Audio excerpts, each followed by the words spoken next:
shit! Ma! Ma, come outside! There's a fucking moose! Or a buffalo or some shit they're fighting! Where the fuck are you going? Ma! Oh!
Whoopa!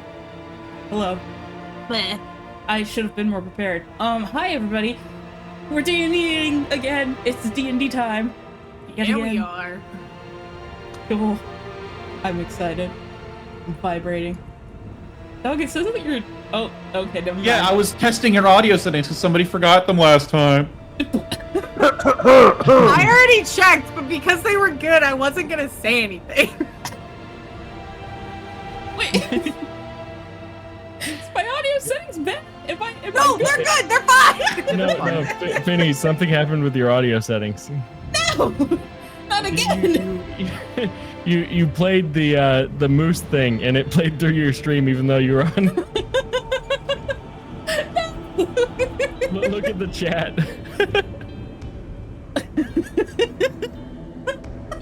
That's so funny. I didn't realize that played on stream. Oh, you started a lot earlier. Oh. Wow.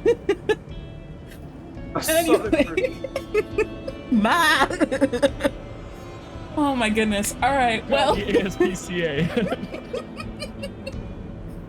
I thought I had Discord muted on that screen, but it's fine. Anyway, we're playing D&D. Hi. It's episode 6 of Heroes and Dead Men. I'm very excited. Yeah. Man, 6 whole episodes. We're killing it. Yeah. And so let us get it started with some introductions. First up, Shaman. Sup?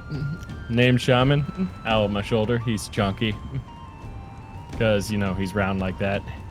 And fluffy, like Swaff likes. Yeah! And I play a character in this campaign known as Civ Rampart. He is as edgy as he is clad in metal. And Wow. we are we are having a time, and I'm enjoying my time. That is all. Nice. MK, like to introduce yourself? Who are you talking to? Yes. The guy You- named MK, that maybe? one. Oh, me? Oh, okay. Oh, everybody, man. I am MKPrince. I play Big Bird's emo estranged cousin, Tornrobe. I'm a sorcerer who's pretty much learning the ropes of his magic since he's barely learning how to cast magic himself. So Oh, yeah, Tornrobe. Hold on. There you go. Oh, there he is. yeah, that's about as simple as it gets. Fancy bird, man. Love that guy. Man, you said that, and now I can only think of Big Bird's like actual cousins that he posted about on Twitter way back when. Especially his one from Brazil. And the caption on that one was just, "He looks scary, but he's really nice." That's so Toros precious. from Brazil? What? No. I didn't say the Tornrobe is from Brazil. I just said that Big Bird Whoa. does canonically have a scary looking cousin from Brazil. Oh, no. Tornrobe, were you featured in the movie Rio by chance? He's very cute, I like lore. him. Brazil. Well, it's better than Detroit. Oh, that's a lot of stuff you just sent me. Okay, I'm gonna introduce myself instead of reading that right now. Hello everyone, my name is Swoftsheep. I'm your friendly neighborhood sheep tuber. I like all things soft and or sheep adjacent, which we discussed a little bit before the stream. Just includes like, I don't know, things that yield yarn, perhaps. Like alpacas, pretty nice and fluffy. Definitely And sheep chunky. adjacent. Yeah, like for sure. And also Chonky, who is round. Round. Round with this. I am playing a tiefling paladin named Verity Rosewater. She made some friends last session, which is very fun. Resident animal apologist. Flanders' #1 fan. Oh, Shaman, gotta thank be you for the sub. I don't know why my alerts Oh, there I didn't am. work, Hello. but oh, he's so pretty. Shaman, thank you for the gift sub. Yeah, I'm also tired she of looks ads. great. She does. She's so pretty. Oh. My wife, I love her. Oh yeah, it's probably my turn, huh? Yeah, that's how it works. You have to explain how you got married now. Nailing it. All right. Hello, everybody. If you don't know me by now, I really hope you do. You've been on this channel for a hot minute. I'm Finny the Great. I am everybody's favorite little eggstronaut. We have crash landed back here again in the rift, or not in Aristea. I'm so used to saying in the rift. The same setting, it's okay. Yeah, that's true. That's true. There's just a time difference. What's the 40 riff? years. Yeah, it's only 40 years. It's fine. I'm pretty low during this campaign. Anyway, I play our wonderful, fabulous, beautiful Princess Euphemia. Hold on, wait. She's got the whole name. Princess Euphemia Annalise VRM, 12th Princess of Goldcrest. You have to introduce her that way every time or she'll get mad. But yeah, that's her. She is a celestial warlock, has a sword, never uses it as a sword, and she's great and I love her, and she had a lot of lore drop last time. She likes the sword aesthetic. She Her does! sword is as pointed as her personality. Wow. Hey! Wow. She's fun, and she enjoys everyone here, even though she won't admit it just yet. But yeah, which of course that leaves me to the man, the myth, the legend himself, the one I cannot forget because I did last time and I'm never gonna forgive myself. Hold on. The unforgettable, unmistakable Doug. Hi, I'm Doug. I am the dungeon master on these parts. I have written up this little setting, and all the shenanigans that happens is, well, I mean, they help, but I've started it. I will be excited to see what happens to these unfortunate souls here today. Don't say that. Man, every time. Why do you have to say it? It's not even that bad today. I just thought it'd be fun. Are you sure? I got visited by the boogeyman last time. Yeah, and that was last time. Yeah, that was mean- last time, and this is this time. They're different. Yeah, this time it's gonna We be were the Nightmare on unfortunate Elm enough Street. not to bring back spices for yellow. That's your own. Oh, you're right. You gotta go back Go to back. the goddamn pier. Yeah, can we backtrack? It's not like the docks have been like flooded by lava yet. Like we could go back. Hold on, let me write that down. The spices are in a jar. They're gonna be dry, like the ancient equivalent of a mason jar. They gotta be dry. Do you recall what was in the last one you gave to Mr. Yellow? I'm not so sure they need to be. It was cinnamon. It was I don't just think they need rocks. to stay dry. Like they're just rocks in a jar. They were labeled cinnamon. I think that yellow is up to something nefarious, but I don't care. No. He's so funny. Oh. I don't think He's so anything funny. is I wrong just with him. think I just think he's a so little weird. funny. I just love him. It's a little Oh, quirked okay. up. Alright. So, do we all recall what happened last time? And would somebody wish to regale us if we've forgotten? Nose goes did it last time. I'll I go. bet. No, me. I okay. wrote the notes. Okay, you got write the this. notes every time, though.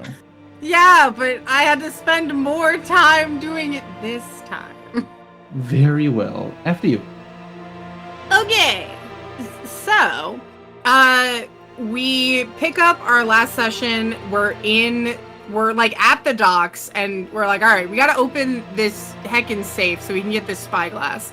Verity almost breaks it open with her halberd, but then Tornrobe just like comes in with a key. We get the spyglass, and then we're like, we should take a nap. So we take a nap. Nothing happens during any of the watches but Euphemia's. She sees something that's spooky and wakes up Tornrobe to go investigate. And they think it's kobolds for a little bit, but just kidding. It is actually Feta and Kaseri, who are a dog and a cat that I would protect with my life. Verity's an animal apologist. Everyone loves the animals. It's all good. Yuffie calls the animals dirty, and then Tornrobe's like, "You're dirty," and she goes, and takes out a mirror to like primp herself. But just kidding. She then gets like into a video chat with her dad, the king of Goldcrest. You're welcome. Yeah, like basically FaceTime. Yep. They chat for a bit where he's like, yeah, you should like find your retainers. Like, I can't believe you lost. Like, oh man, you should find those. Also, like Cassius Tash, like he's kind of like, but like your butler could take him probably, but like also you should be aware of that. And she goes, it kind of seems like you knew that he was after me and didn't say anything. And he goes, don't worry about it. That call ends, and we head to like up on the Widow's Walk to like bring in the ship, which we do successfully. And then we meet up with Alexi, who's like, yeah, we've been lost for like 40 days or 60 days or some ridiculous number. And we're like, you should come back to law with us. And they go, yeah, that's a pretty good idea. We go back to law. Feta and Kaseri are still hanging around, which no one but Tornrobe thinks is all that weird. And we're like, I don't know, maybe we should like go to Johnny Vance and see if like he knows what's up with these guys. We go over there. Chaos ensues. Tornrobe's like, I want to vibe check both the dog and the cat. At which point he learns that Kaseri's like closer to a familiar than a cat, and Feta has like a really super bright soul, and also Flanders is somewhere between an eldritch horror and a regular dog. Also, Feta and Kaseri can talk, but only Verity can hear them, which is super weird. We give Ruben the spyglass. We check out the Hunters Guild. We check out the Magus' Tower. That's all cool. We learn that Basil's in really bad shape, and he's coughing up black smoke that turns into shadows and sinks to the floor, and that's really gross.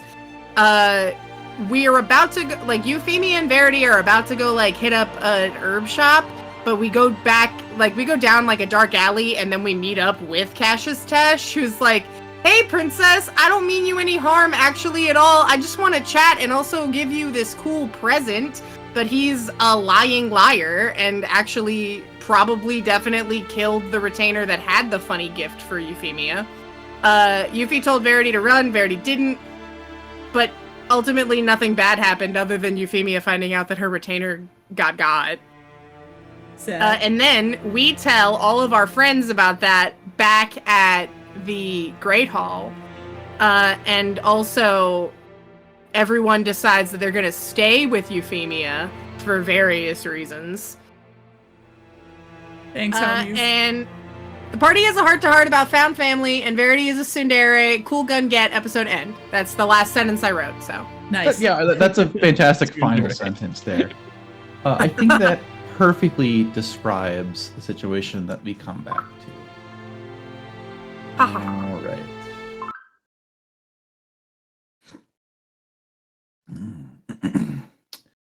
The wind outside of the Great Hall is howling as it always is. The rain is sort of coming down at a pretty abrupt angle.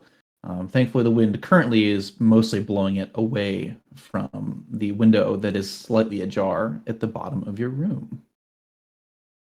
One second. Where's what I'm looking for? Is it in here? Here we go. All right. Okay.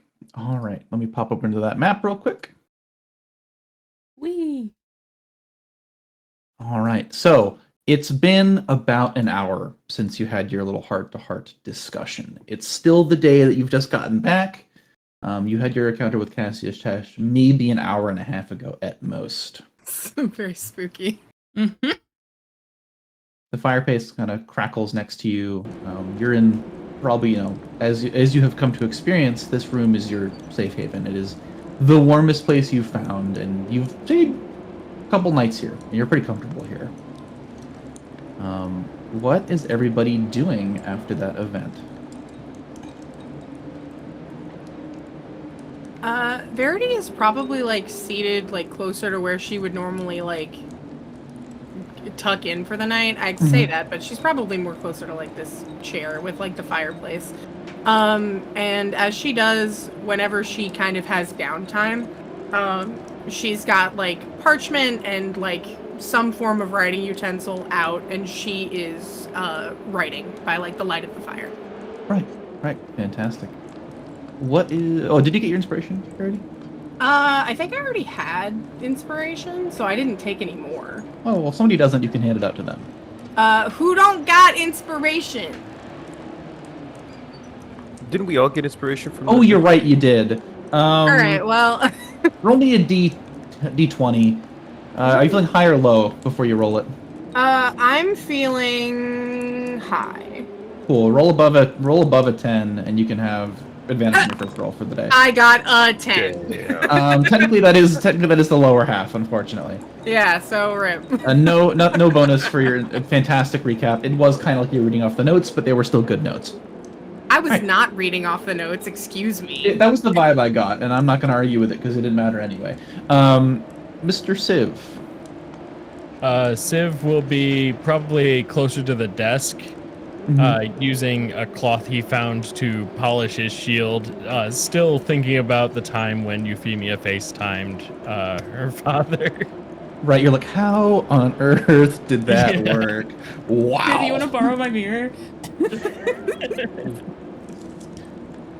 All It's right. a dad hotline. Okay.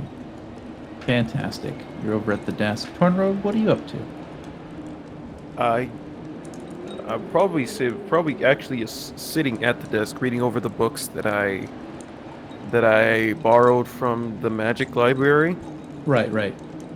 Yeah, there's as you're sort of thumbing through them with your Arcana skill being proficient, you sort of feel a faint magical aura from these books, like they might be being tracked. That kind of vibe.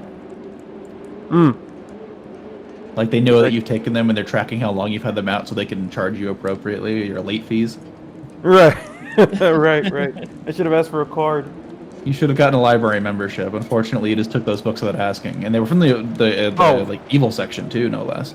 Oh, the ones that are explode? No, you wouldn't have taken those. I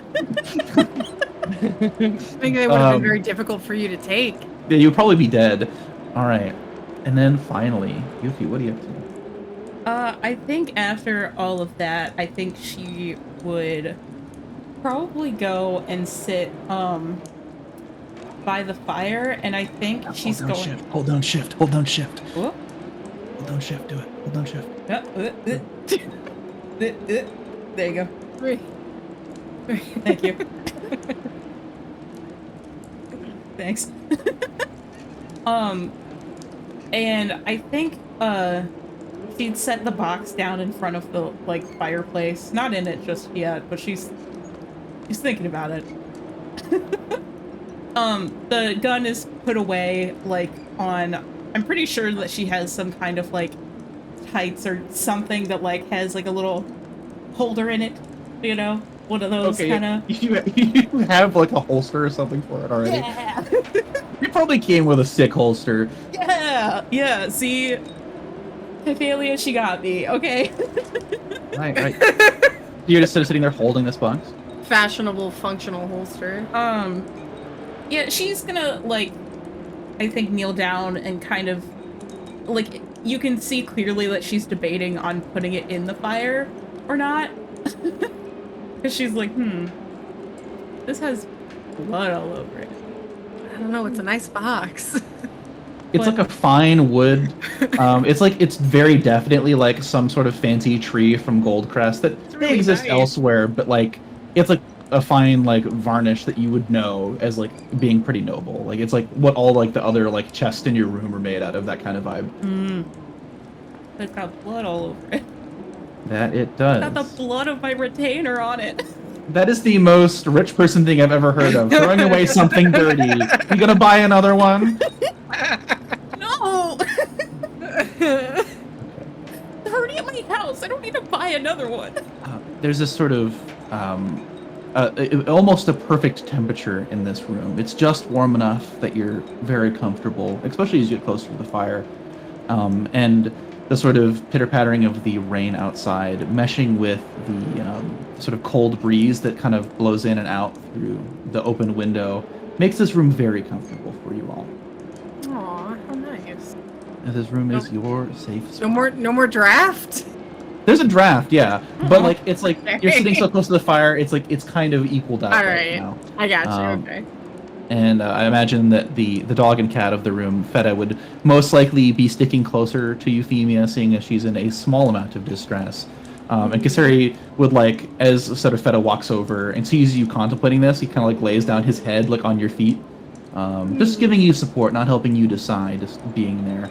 Kaseri would walk over and knock over a cup. Oh, I love that. He's gonna be a little oh god. Oh, they're close to me. But she's not gonna push him away. All right. I can't do that.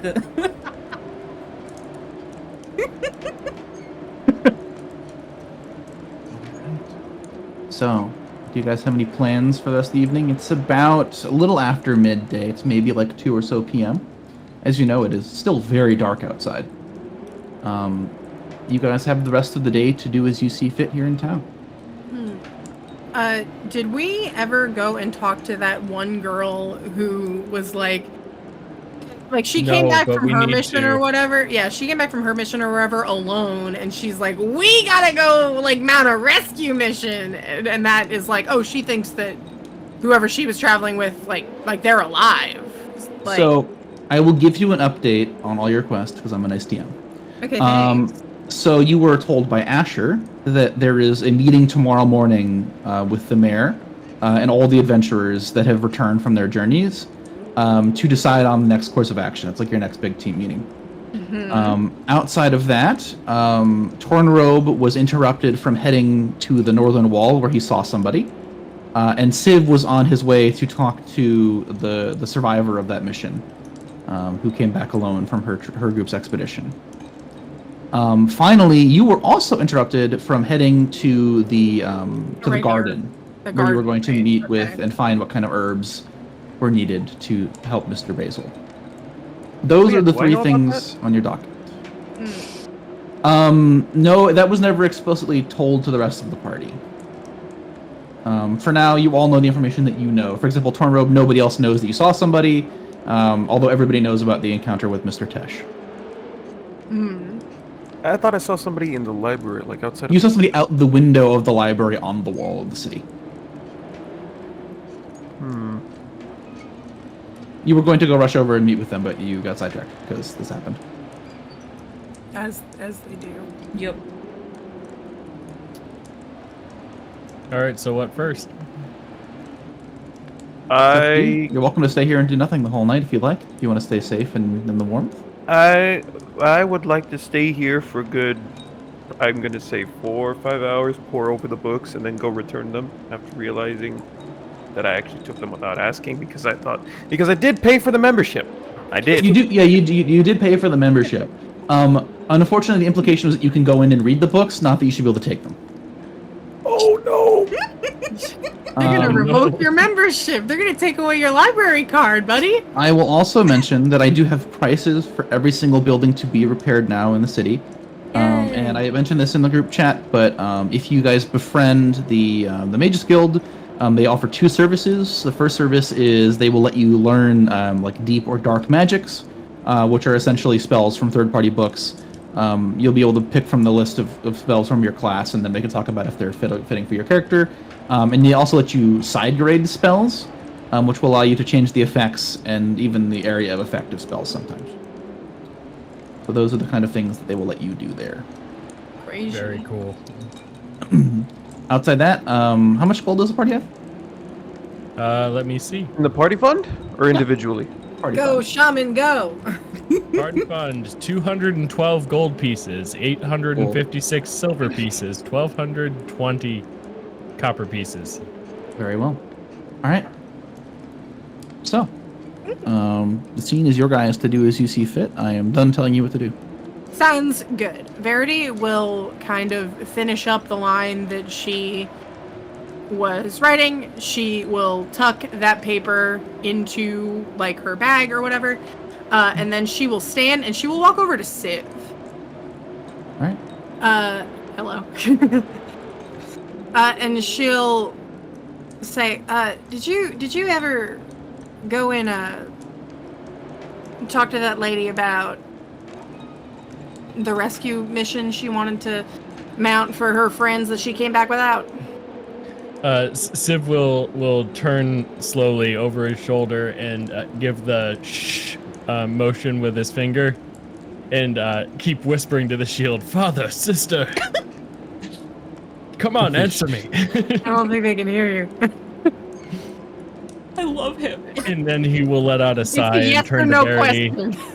He will let out a sigh and turn to Verity, and say, "Oh yes. No, I have not gotten around to that." Well, I'm looking for a change of scenery now that I've kind of taken some time to gather my thoughts. I don't feel all that great standing still. So I'm gonna make my way over there if you'd like to come. Civ will sling his shield over his back and stand up to accompany Verity to talk to this person. Cool. The two of you head out to do that. Euphemia is the only person without a dedicated thing they're doing right now. What are you up to? I think after a little while, she'll reach down and kind of pet his head and they like, oh, it's okay. You can... That's right. There's a good scene that happens that I forgot to mention. Verity, as you go to leave, you would see that Feta and Kisari sort of like get together. You know, Feta sort of stands up and does a little stretch, and Kisari jumps onto his back, and they walk over to the door as they follow you out. And Feta stops at the door and looks over his shoulder at Euphemia and back to you. And he kind of tilts his head a bit as if asking you a question. Verity lets out a heavy sigh, and then she will peer back into the doorway. She'll backtrack a little bit, and she'll go, "Hey, Euphemia, come along with us. Don't mope around in here by yourself." Well, she pauses and she looks at the box, and she says, well, I'll catch up. Don't worry. Tornrobe will walk over to Euphemia. Very gently take out and try and grasp the box and take it out of her grasp. Say, Believe me, princess. It's better for your health if you go walk with him, rather than stay here alone stewing in your thoughts.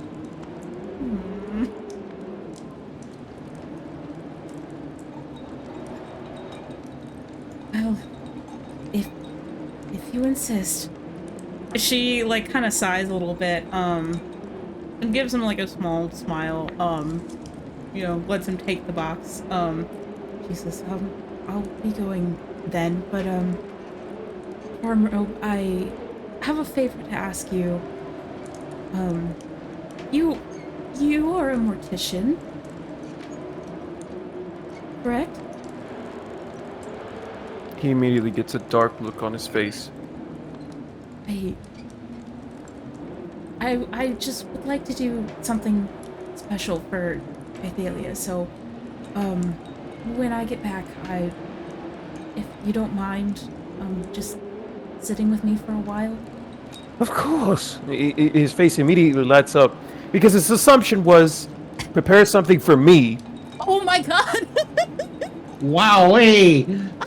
I'm melodramatic, but I'm not that melodramatic. That's why he got a really dark look on his face. He thought, oh my god. Oh my gosh. All right. Yes, of course. Yeah. Fantastic. I will prepare some rituals right away. The Thank you. party, minus Tornrobe, heads out into the room proper of the Great Hall. It's a pretty quiet evening. You notice that there is one other adventurer group kind of off to the southeast side. You've encountered them a couple times. I don't know if you've talked to them, but they are sharing drinks, kind of relaxing for the evening. A couple townsfolk are around. Jim would be behind the bar, not standing around out in the open. I see. Good old Jim. Did we get the name? Well, I would assume it's the one that's by herself, huh? Very smart choice, yeah. Yeah. You also could have asked. He didn't know the name of the adventurer specifically. Yeah, that's fair. It's, you know. I was looking over here and I'm like, man, there sure are 4 of them. It's probably not over there. Probably a pretty safe concept. Tee.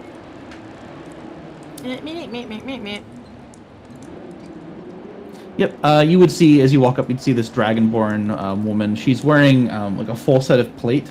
And she has a large great axe kind of slung over her shoulder. It's like a great axe, but it definitely has like you wouldn't be familiar with this weapon in particular, Verity. This is specifically a pole axe, which is like a shorter halberd. It's more of like for finishing off people that are heavily armored than fighting in a line, like the halberd would be. I see. It's sort of leaning up against the wall next to her, drinking away the evening. I love how inebriated does she look? You would know the Dragonborn hold their liquor pretty well, so she's only just gotten started. All right, sounds good. Slay Queen. Hell yeah. Niv will approach and sit across the table. Buy you another round, madame. Wow. Right. Who are you? The guy. Name's Civ. He will reach across the table and try to shake hands. Not in the mood, sorry. I appreciate the drink, but I'd rather be alone. We heard of a lone adventurer that might be missing their party. They might still be alive. We'd like to know more and see if we could help. You want to help? Sharing the table over a set of drinks does sound better to me. Well, if you're willing to help me, then I don't see why that's a problem. At the Are you very willing least, to- we'd like to. I'm sorry. No, you're good. No, please, after you. I insist. You're important than I am. At the very least, we'd like to hear you out and see if there is any way that we can help. Right. Well, I won't waste your time. I set out a couple days ago with three others specifically. I'm Marcella. I was the team's healer. She doesn't have a name listed. Marcella. Here you go. So I'm Marcella. Was the team's healer. I set out with Nia. She's a bard. She wears a large brimmed hat. Sort of strange monster pelts all over her. She's from Helios. And then the other two members of our group were two sort of quiet individuals. A dwarf named Meriden, he was a ranger, and a spores druid named Nidus. We headed out.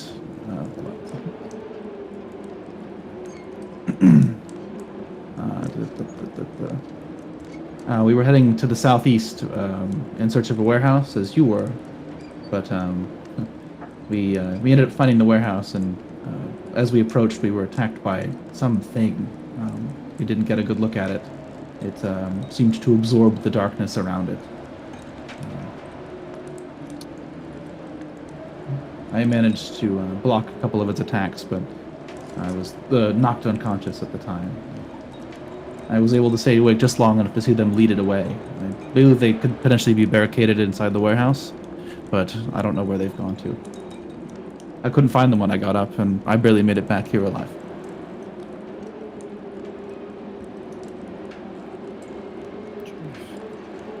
You said that you have reason to believe that they might have barricaded themselves in the warehouse. Did you happen to check? I can't give up on them. Yeah. They were tougher than I was, for sure. That Nia was a crafty one. Noted. Listen, I can't say for certain if they are okay, but even if they're not, we could frame it as an expedition to head to that warehouse. More supplies is always good, right? That's not a bad idea. That would be useful.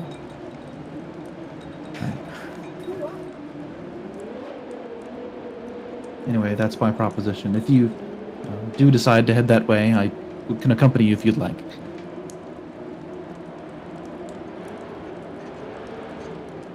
Yeah, I certainly think that we might take you up on that offer. Just one more question. How long ago did you end up separated from them? I don't know how long I was unconscious for, but I only got back today. It was a long journey to the southeast. We had to travel for, 2 or 3 days to get that far? The warehouse, she pulls out like a map. It's not actually marked on your map, but I will just describe it to you because that's more important. Gotcha. It's almost like it's straight as far southeast as you can go on the north side of the river. It is like quite literally 2 or 3 times as far as you've ever gone before. Oh boy. Very far away. Got it. This thing you were fighting, do you have any information on it at all? Was it large, or what were its strikes like? Massive creature. I want to know what we're dealing with. She sort of thinks for a second.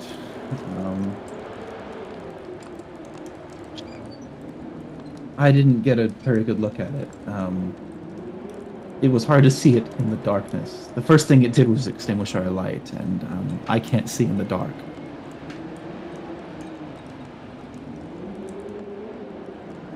It was quite literally just an amorphous shape that screamed at us. Oh, Screamed. What, don't believe me? It's not that I don't believe you. I just screamed like.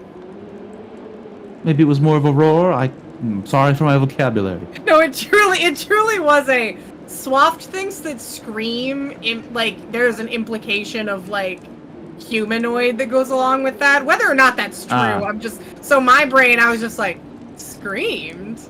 Right, right. Was it just yelling at you? No, it beat me unconscious. Damn. I wish I could tell you more, but I didn't get a chance to see it. Did you happen to see any strange metals nearby it? That is a wild question. What a question. I mean, I don't think so. There was a building we passed that was showered in spikes that looked like silver. she nods a little bit, and she says, Well, I believe something like that. Honestly, when all of this started, I did happen to see something outside the walls. It sort of fits Oh. the description. What did you see? A drake, I believe. It's quite dark in color, and it looked like it was in horrible pain, and it had all of these little metal bits in it. And she pulls out that weird piece of metal that she's kind of been, like, checking every Yeah. once in a while. and she shows it to Marcella, and she says, Does this look familiar to you at all? She looks at it and says, "I couldn't tell you. It was the second floor. It was like the roof of a building was showered with spikes. We didn't check for them. We didn't think it was relevant. We thought they came from that dragon." That's what that was? What? Oh, you're not here. Oh, sorry, I was like, that's what that was. You know which one I'm talking about, right?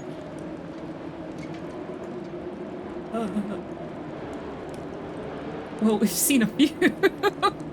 There's a Two big. There's a dragon we spotted on our journey on the third day, the final day. It is massive, truly a gargantuan creature. It doesn't breathe an element. Instead, it sort of shoots spikes. They emerge from its wings. It's made out of some. It's not like the other dragons. I've never seen one like it before. I should say. It shoots metal spikes. It's made of metal. That's terrifying. It roosts, from what I can see, in a tower to the south, down by the old alchemy district.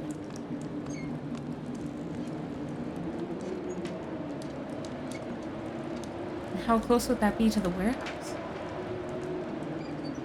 2 days travel. Interesting. I don't think that's what fought us. If it was, I wouldn't be here. Yes, that does sound quite terrifying.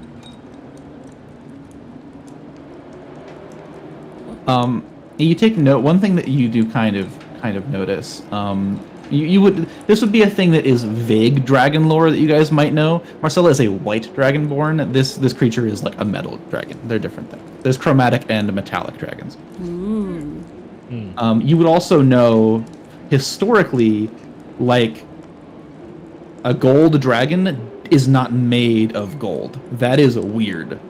Yeah, very strange. Yeah. Quelle étrange. All right. Oh boy. Well, I don't plan on going anywhere. So, if you decide to head out, I'll be here. Yeah, thank you for talking with us. If we decide to head out, we'll be letting you know. Appreciate it. I can't do a whole lot for you in a fight, but I can easily give you my spell slots and lay on hands if you need.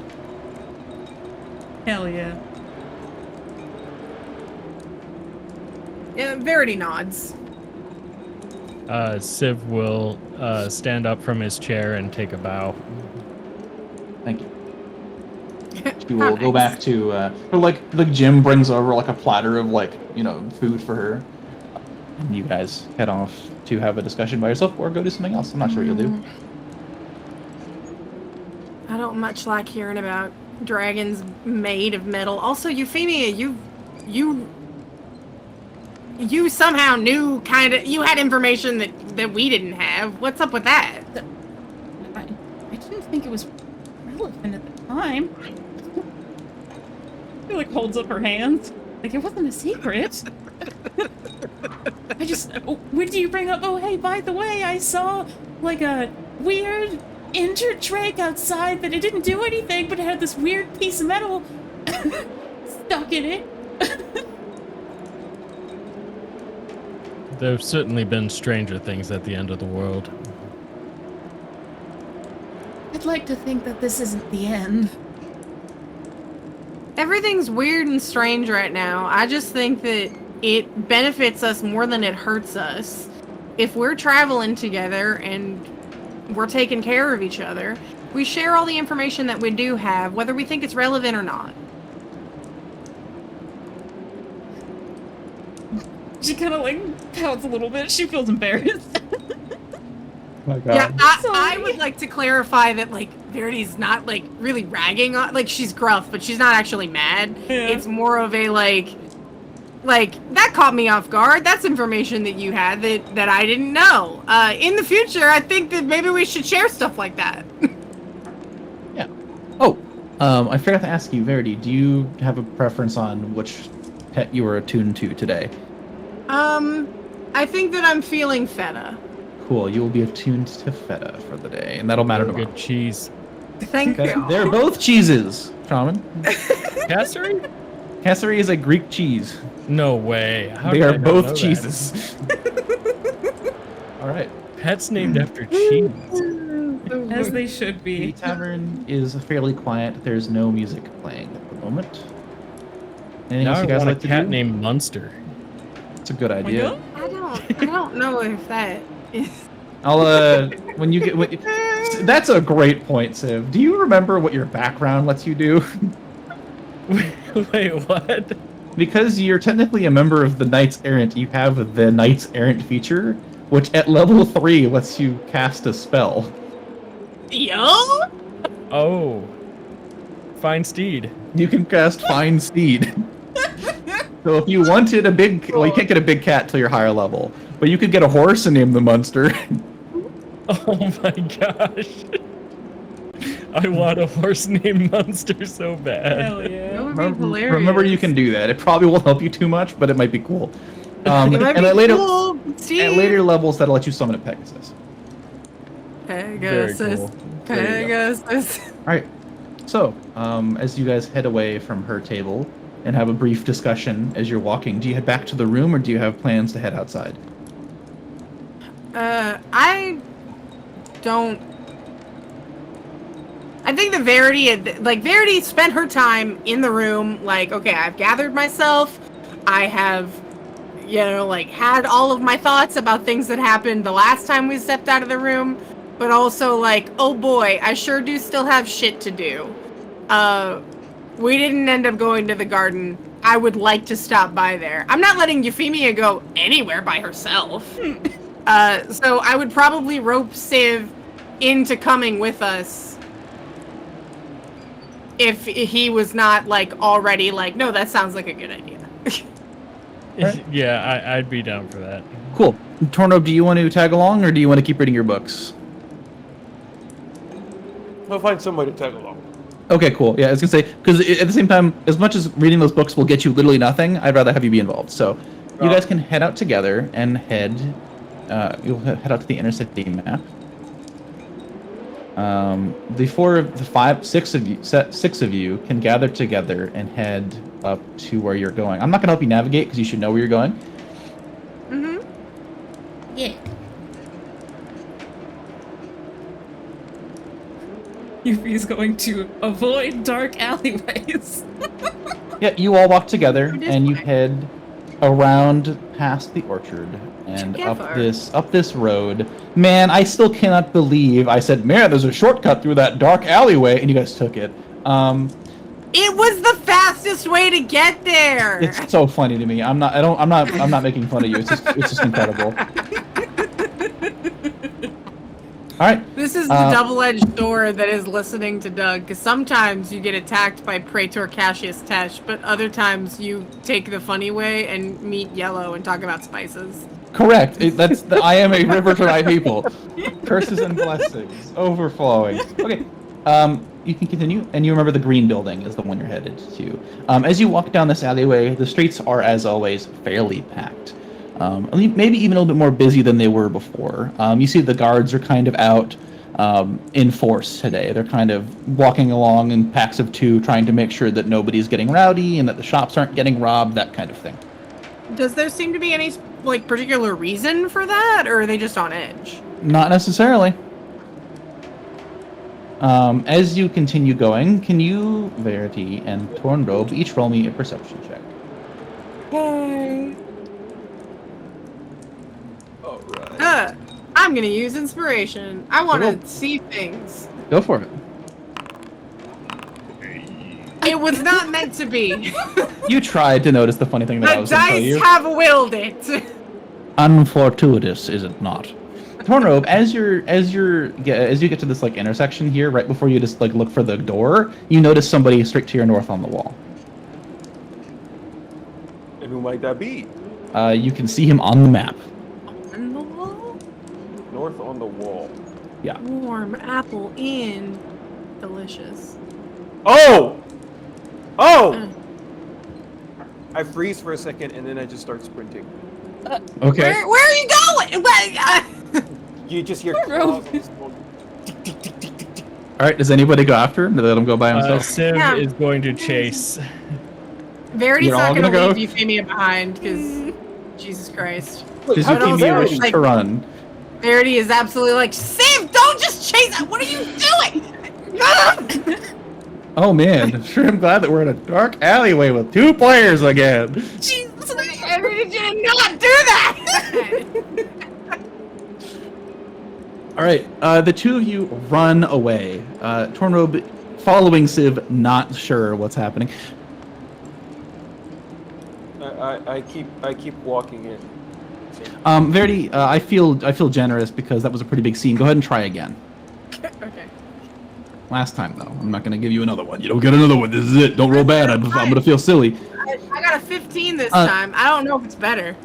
I mean, as it you definitely look- is better. But As you you're like, what on earth did Tornrobe see? You saw him run and turn. He didn't mention anything about anybody on the wall, but you're looking for anything in the line of sight that he took, and sort of standing up on the wall, sort of silhouetted against a white banner on the keep behind him. You see a guy in a black robe. all right. Verity's That's the only thing he could have possibly seen.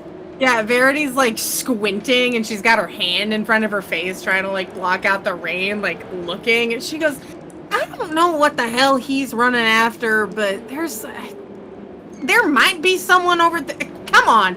And Verity will just grab Euphemia's forearm and just kind of drag her along. I can walk. Assuming that Euphemia lets her do that. She assuming will. that I'm allowed to do that. Yeah, you are allowed to do that. She's going to be like, whoop! But I find it funny. Feta wants to help as well and grabs your other hand. Perfect. It's even funnier when you realize the Verity is shorter than Euphemia. Okay. Civ, Tornrobe, you arrive at the base of this tower, and you see an old, decrepit wall. Not wall, sorry. This is actually very nice looking because this wall's made of magic material. You see an iron door that's sort of rusted, and this brilliant silver marble wall. I scream up at him. Explain yourself! Who are you? Oh, it's you. Hey, what do you want? What are you on about, Tornrobe? I point at Civ going, shit! And I look back.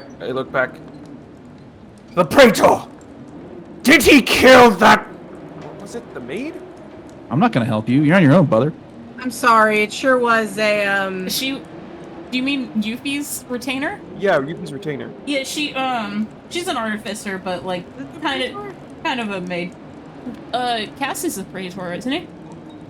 Yeah, Yes. but is he thinking that he saw Cassius, or is he thinking that he saw someone else?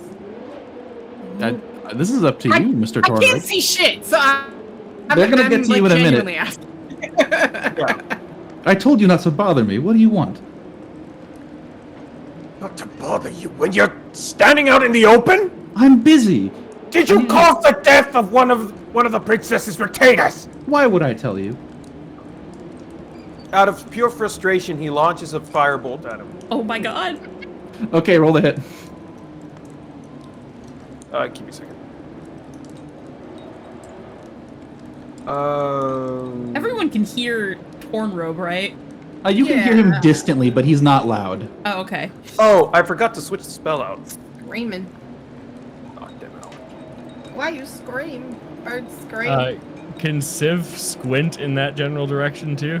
Yeah, you can. You look up. You physically can't see this guy. Hmm. What was the spell called? Firebolt? Firebolt. Oh, I never gave it to you. I was gonna do that when we mentioned your character learning magic, and then I forgot to do it. Yeah. Yeah. So you lost this, and you earned that. Let me go get it for you real quick. Here it is. I found it. You found it? Cool. Cool. I was actually in the process of looking There. something else up too. Okay. And it was a roll to hit. Can right? Civ turn around and look at his shield as a mirror? Oh, no, that was to try and damage. see him? Whoops. You gotta roll the hit still. Yeah. Oh, okay. I didn't hear what you said, Civ. Can Civ use his shield as a mirror to try and see him? You want to look at the reflection? I want to see if he shows up in reflection or if he's a vampire. Oh my god. You shoot up a firebolt at him. It goes straight through his guard, and he puts up a hand and like basically blocks it. But you still did damage to him. He's not immune to fire damage. Why? What do you want from me? I want you to answer me, damn it! No. No! God damn it. You shoot him with. You shoot another one at him. He's like, "Stop doing that! I'll hurt you."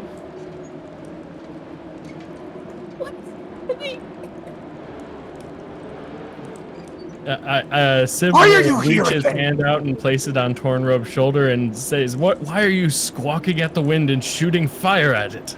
I bat his hand away. Look him directly in the eyes. Not now! I look up once again. Why are you here again? Stop yelling! I'm busy. Oh, God, you're distracting me. I'm in the middle of an investigation. Did we explain this? Yes. God, what do I ask this dude? Listen, if you attack me again, I'll have no choice but to defend myself. Tornrobe strongly considers You can firing get one more another shot portion. before the rest of the party arrives. If you One more want to- shot, huh? If you want to shoot. That doesn't mean I'm letting you do that. I'm just telling you have that much time before somebody could try to stop you. Oh, I see.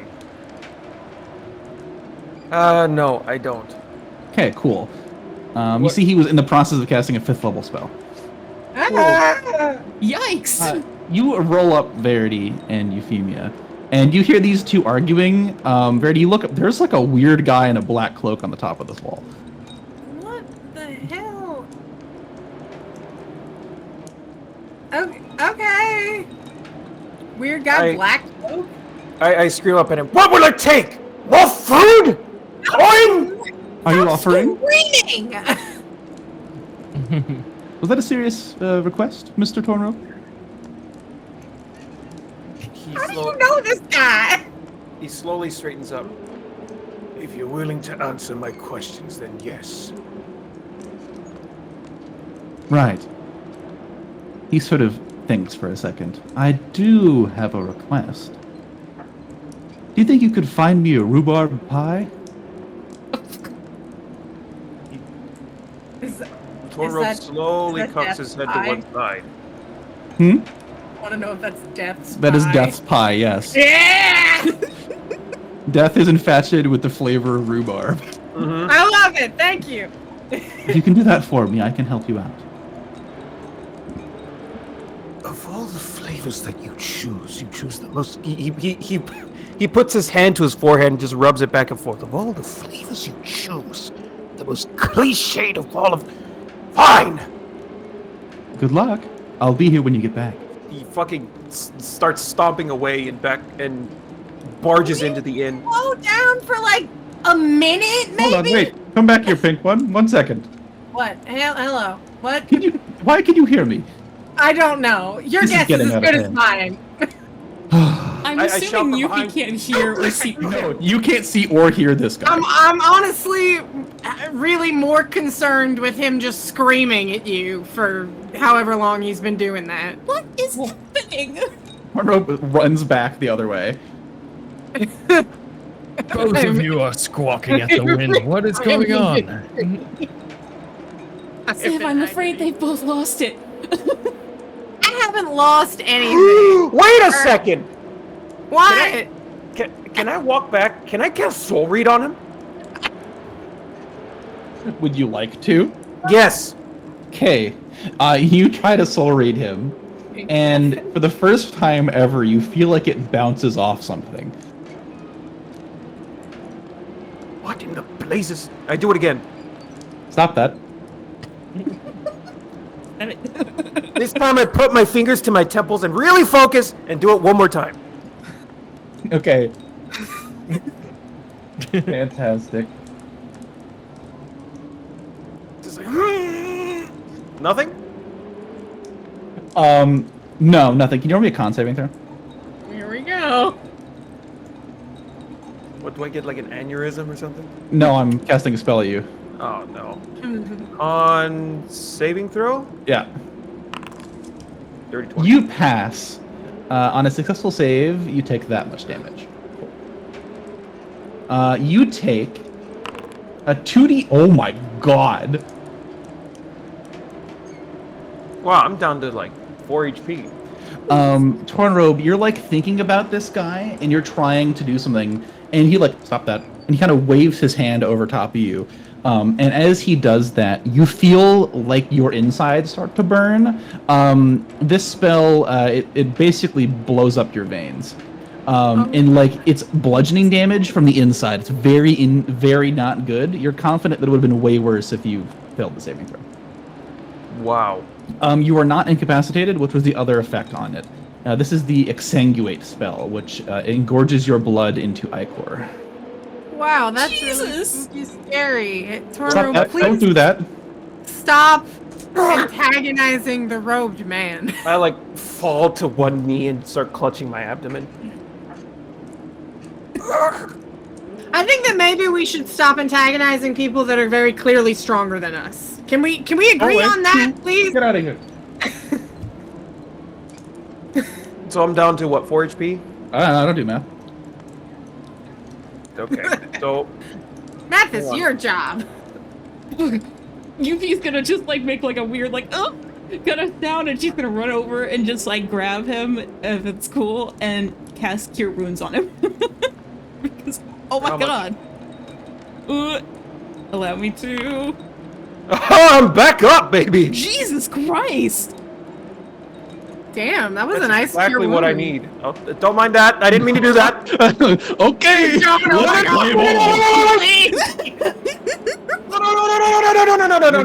no, ball. No. I heard you. You're good. You're so good. Okay. So I feel red as rain once again. I look towards Your blood goes back to normal. the kindest possible gaze I could give. Thank you. And I look back up. He's walked to the other side of the tower. He's what? Walked to the other side of the tower. I'll be back. And I stomp away into the warm apple inn. Cool. You go to the inn. Verity stomps after him, because what else is she gonna do? Yuki's just You walk in. floored. You walk into the Warm Apple Inn. Immediately, two things hit you. One, this place is not quite as warm as the Warm Apple or as the Great Hall. It's sort of shoddier workmanship. It's like a pretty big building with a lot of rooms. It's kind of got a smaller like food section. It's more like a hotel kind of vibe. And you can walk in. It's a crowded bar. There's like a song being played off in the distance, which I can go ahead and find some fun tavern music for us. Ooh, fun tavern music. There's some vague tavern music being played in the background as you walk in to the Warm Apple Inn. As you step inside, as I said, it's packed, and you see a large human behind the counter. Hello. Whoa! Oh, Sure is a guy. what That's a Chef jolly Boyardee! man. What a jolly man. He's like busy, like cleaning like a cast iron skillet. Wow. Oh, you don't clean a cast iron skillet. That takes away all the seasoning. You got Dutch babies here, man. Prince, you thought really- the same thing I I could really did. go Chef for a Dutch Boyardee. baby. What do you guys want to do? I think I that walk you. up. I like not. I don't want to say angrily, nor is he pouting, but he's fuming. So he walks up, and he puts both hands on the counter. I need a rhubarb Hello. pie as soon as you can make one. Oh, what? A rhubarb pie. Do you have one? Roll me a d20. If you get an no, let me think of a hard number to roll. I'll give it to you. You can roll me a 17 or higher. This man has a rhubarb. D20, you said? D20, 17 Ah! or higher. What do you need it for? I You put paid? 5 gold on the goddamn table. Sold. He slides it across the table to you. It's fresh right out of the oven. Perfect and wonderful. I had a whole question for that, but I guess it makes sense for the warm up to have one on a chance. Tornrobe, I what are you grab it. doing? I grab the pie. I stomp out of the inn. Before I leave, I turn around and say, "Thank you!" And I You're welcome. I stomp- Verity is genuinely trying to block Tornrobe's way. Not necessarily because I want to prevent you from going where you're going, but like from Verity's perspective, you have just been screaming at some dude in a robe. Like context clues, I'm like, yeah, that's probably Thaneris. It's weird that I can see him, but whatever. I don't have time for that right now. Because Tornrobe's just running around doing whatever he wants, and he's not telling the rest of the party anything. So Verity doesn't know what he's doing or what's going on. So she's just like, I know that it's kind of your thing to just go off and do whatever it is you want to do, and I support you in doing that, but you have to let us know what's going on.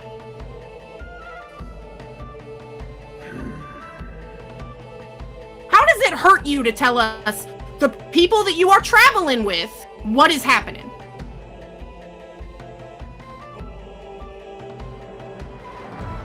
Sorry, I'm silent not because I'm in character. I'm silent because I'm trying to think of something.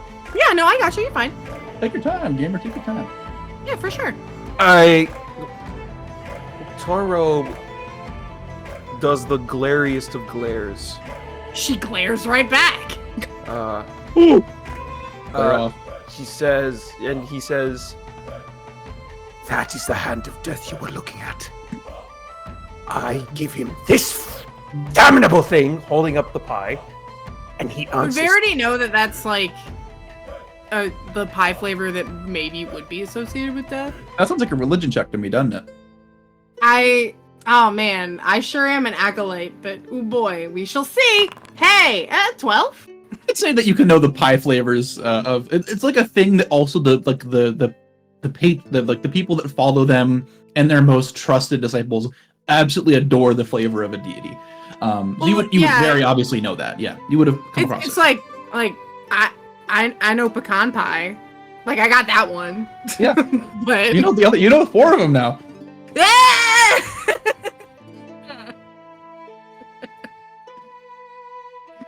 Okay, yeah, Disciple of Death, Death's Pie, got it, cool. I didn't. I don't think. Did I finish? Uh-huh. Oh no! I didn't. You're right. I hold up the pie. I give him this damnable thing. We find out more possibly about that bastard praetor that killed Euphemia's retainer. So move. First off, do you know that... I'm sorry. I'm getting ahead of myself. Truly. First off, do you know that Thaneris, or whoever it was on the wall, was involved with Euphemia's retainer? Only partly. Because last I checked, Euphemia and I are the ones that ran into the Praetor, not you. Second... Oh, sorry, go ahead. You're fine. Second, I don't think that it helps you or the rest of us to scream at and antagonize people that, one, are very clearly stronger than us, and two, we want information from. That bastard mistook me for the Praetor. And I was Okay. the only one that could Is that a crime? Did I miss something? If he must, why else would he notice me and call me Praetor? If he wasn't involved with him. I have no doubt that they're involved with each other. They seem to be working for the same person. Or at the very least with. And that's all well and good. My question to you is, one, do you know that Thaneris was involved in all of that and not just being on his merry way doing his own things? If you want to make an enemy out of him, you're more than welcome to do that. But if you actually want information from him, I suggest that you are a little bit more tactful with the way that you talk.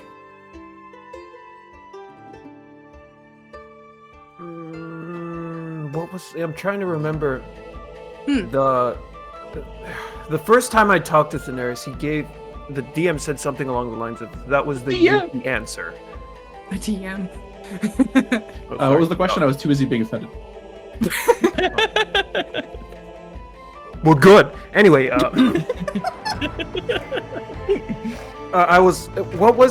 I forgot the question that I asked, like the one honest answer, and then that The one honest answer you got was everything he knew. Not everything, but a bit of information about the Praetor. That was the question you asked. Right, and what was the answer again?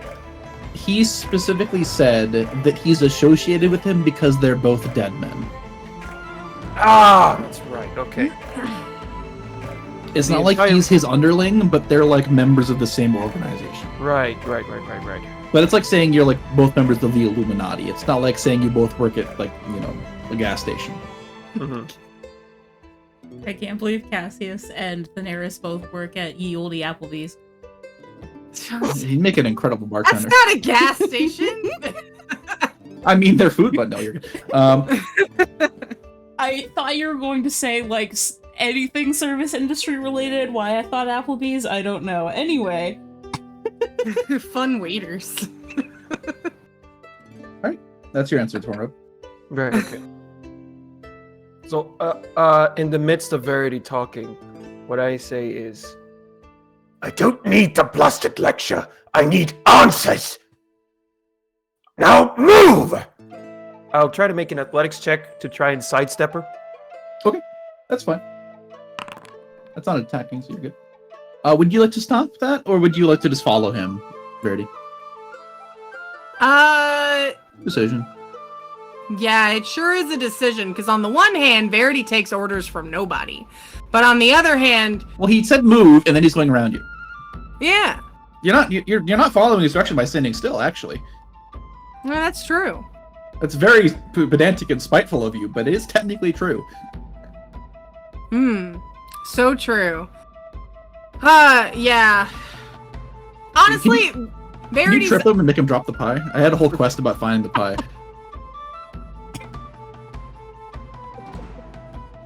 That would be really funny. It would be very funny.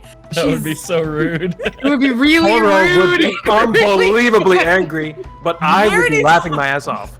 Verity's already pissed at Tornrobe because she's just like, he's going off and doing whatever he wants. And he's not telling us anything. And I'm so sick of this guy, like, just doing whatever. Meanwhile, Civ is having a warm bowl of beefaroni in the warm apple inn. For him. You've been here long enough that you've learned this man's name is Primo.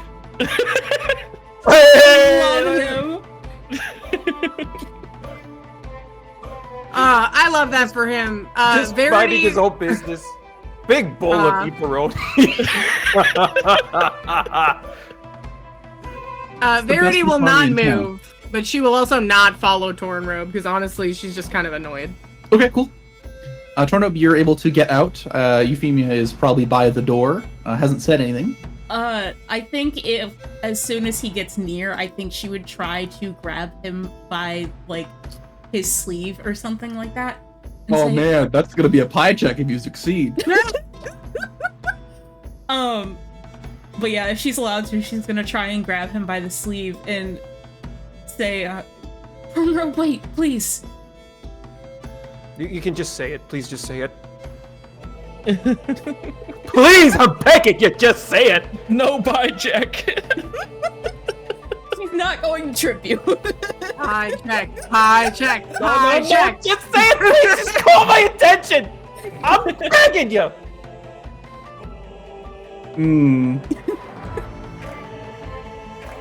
Yuffie's going to grab him and say, Civ is following Tornrobe because he's still curious as to what's going on. He doesn't know. Fantastic.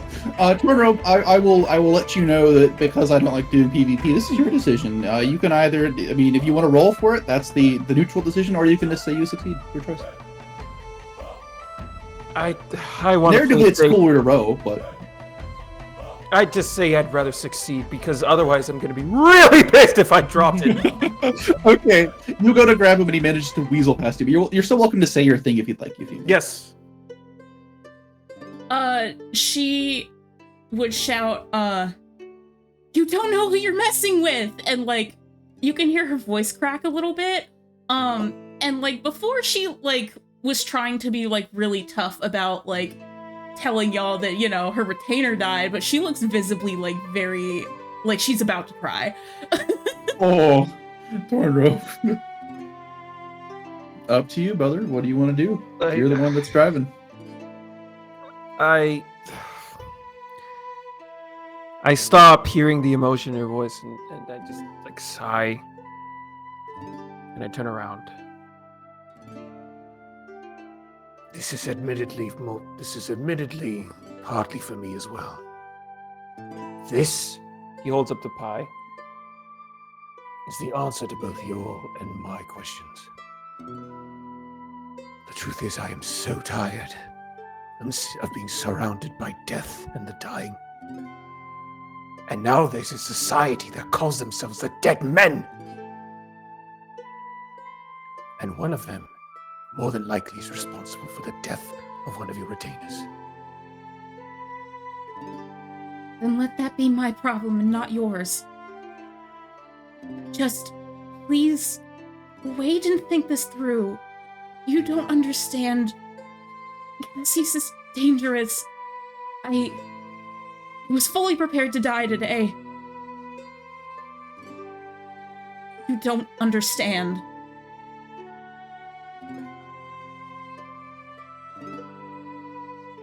He bows his head a little, like in thought. And he looks back up. I will understand. Turns around, walks towards the tower. Yep. Civ will assure Euphemia that I will try to keep him safe from whatever it is. Verity will call out to Civ before he gets too far. Yeah. And she'll say, well, she'll like walk up to him. And she'll say, truthfully, I don't think that Euphemia and I should be left alone together and really anywhere that isn't 100% safe. I worry about running into someone like that again. So, as much as I detest the situation, I think that it makes more sense for us to stay together. Cool. Y'all want to go to the tower together? Yeah, I'm gonna go to the tower. I'm mad about it. I'm gonna go to the tower. A sound assessment. Yuffie's as gonna you get follow over- along because she can't do anything else. As you walk over, once again, Panera sort of peeks over the ridge and looks down at you two. Oh, that was quick. Come in. Before I can... Sorry. He taps his staff twice, and the door kind of slides open in front of you. Before I go in, He shouts up, Yes? can you let these two pointing at Civ and Euphemia. be able to see and hear you? No. If the door's open, Verity's just gonna go in. Civ is as well. I apologize. That's not a thing I can do. Oh. Yeah, you Don't ask me why I Okay, can't. so I don't know. he said no because he can't, not because he won't. Yes. Okay. He would say, he'd actually, as you mentioned that, he'd say, they're welcome to stay in the tower, but the other two, you, Bird, and Tiefling, you can come up. So Civ and Euphemia can't? Yeah. Civ and Euphemia, like, because he can't see them, he doesn't want them to be upstairs. Like, they're welcome to come inside. Like, the tower, like, when you enter inside, it's like a lit guard barracks that's totally empty. And it's, like, warm in here. There's, like, a fire burning. And there's a sort of circular staircase that goes up, and then there's another door up top. And he's like, you two can stay down here, the other two can come upstairs. Damn it all. Do you wish to take him up on that offer, Verity? Oh yeah. Cool. I find this guy much more agreeable than Tornrobe right now. Tornrobe, Verity, you head upstairs. Civ and Euphemia, do you follow or do you follow? I mean, if nobody's relayed you the directions, there's nobody you can't like be blamed for it. But like, what are you guys up to? Verity would make sure to be able to get in. Cool. Then if just explain to you like you guys can stay down here and the other two can come upstairs if you want to follow those directions. Cool. I guess we'll stay downstairs then. Yeah. Cool. You two gather downstairs and you head upstairs, and around the corner, and you would see Daenerys sort of standing. There's like the tower is kind of like a peak, it's not like a flat top bastion. There's like a cone on top, and there's like a gap where you can see out. Mm-hmm. And he would sort of be in there's like a section where you're out of the rain up here. I mean, there's still like water trickling around by your feet, but it's pretty dry.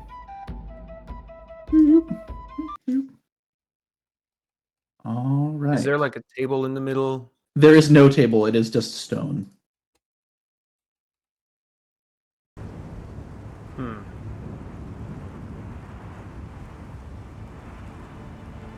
So as I walk he holds out a upstairs, hand. Don't look at me. I'm just along for the ride. as I walk upstairs, I'm holding the pie in one hand and I'm casting light with one finger in the other. I'm looking around. Ooh, impressive. So fun. I'm looking to see where Daenerys is. Yeah, you look set up on top, and he's just kind of standing like 10 feet to the side, kind of leaning against the stone circular tower. Your blasted pie. He Ah. holds it out. Appreciate it. And he would sort of step out and kind of unfurl this long arm and grab the pie. Who's your friend? A fellow warrior.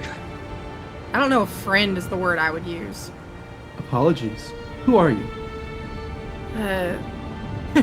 Nice to meet you too. My name's Verity, Rosewater. I don't know why I can see you. Don't ask me. I don't know why either. That's pretty strange. And with that, like when he says that, you'd see Feta and Kasseri would run up next to you. Oh, I knew it! Oh, there they are. Kasseri would transfer from Feta's back up to yours and like climb up onto your shoulder, and he would whisper like, or she would whisper like, "This guy is bad news. We shouldn't associate with him." Yeah, that makes sense to me. And Feta does Feta does not look scared necessarily, but he's definitely on the defensive. I'm sure. And Verity would like to give him a pat on the head. Right. Oh, I didn't I thought expect it you was- to. Sorry. You're good. I thought Kasseri was, I forget Daenerys's familiar. That's why I got so excited. Nope. Sorry, Thanos said, I didn't expect a guardian to be here as well. Pleasure to meet you. He gives a little bow. Oh, cute.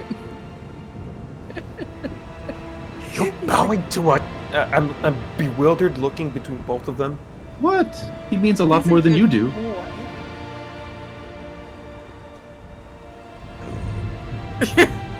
Verity kind of laughs at that. That was a funny What a laugh. guardian is? I don't. Right. Well, let me give you a little history lesson for free. For free. Gods are able to maintain a number of powerful tools, vassals, followers, depends on how you think about it. And those are called heroes. It takes significantly less spirit to maintain a guardian, and they're used for more mundane activities. Sometimes they're used to scout prospects, sometimes they're used to guard places. This one seems to be fairly new, but he does seem to have a good deal of spirit in him.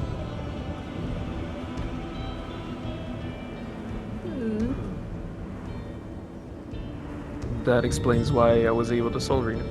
He's such a cute dog. What a good Besides the boy. point, you've brought me my pie, and you see, like, kind of like, man, you see he would immediately start to eating it. He would go dive straight into this pie. Like, he, like, no holds barred, eviscerating it.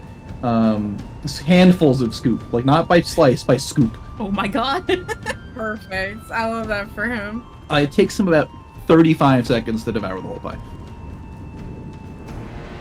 Wow. He hands you back the plate. Thank you. Hero of death he is. By now you would have realized this, Verity.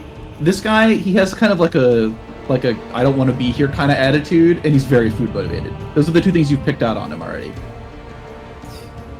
We have that in common. So, you wish to ask me something? 2 questions for you.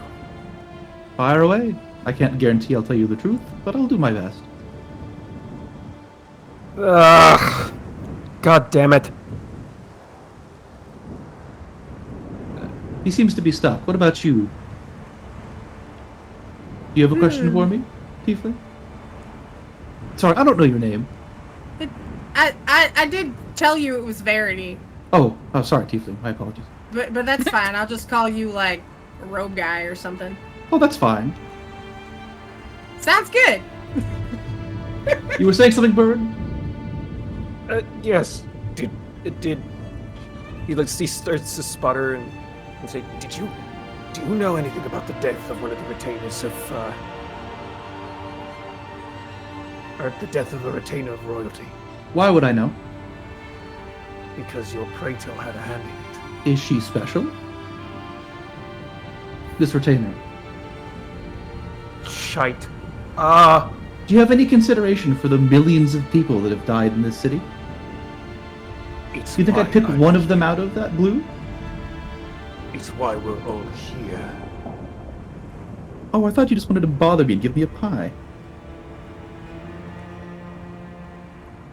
You can see he has his hands behind his back, but there's like smoke and fire starting to smolder from his fist. Listen, I didn't have anything to do with it. And just so you know, Mr. Tesh, he's not anyone that I associate with. We're both members of the same organization, but he kind of, he like turns and looks to the side, and he gestures out across one of the other towers. As you can see, he won't come near while I'm here. And he's sort of on like the top of one of the towers. You see another sort of figure in the black robes, glaring at you from the distance. He won't bother you while I'm Spooky. here. Well, that's good to know. I He's- start to get puzzled. He definitely seems like a character based on the conversation I had with him. Well, he's an So- assassin. He's psychotic, That's- truly. I suppose that is true. Hey, do you meet him? Yeah, I did. And you're alive? Somehow. That's weird.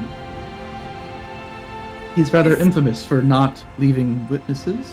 Is your friend that still alive? type of- the friend also is still alive. He seemed to be more interested in making a Oh, some kind of agreement with her, as opposed to actually killing her. that's not his usual forte. Strange. Is that all you wish to ask me? Your organization isn't a clan of assassins or death No. bringers or... Nope. We just all servants of the god of death. I ferry souls to him when the powerful ones die. It's what I've always done. But Daenerys, he just kind of sends them bulk. You know, there's a quality to quantity.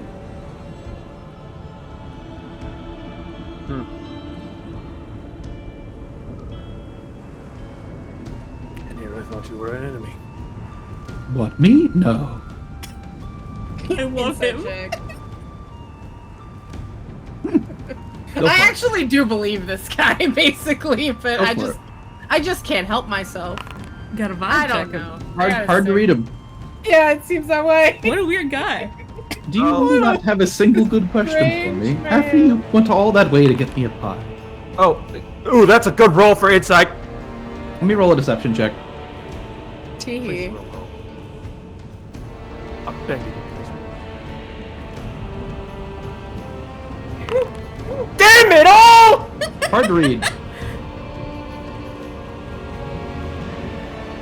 Hard to read. We rolled the same number. He just has a way better bonus than you do. Yeah, he's fucking No. killing it.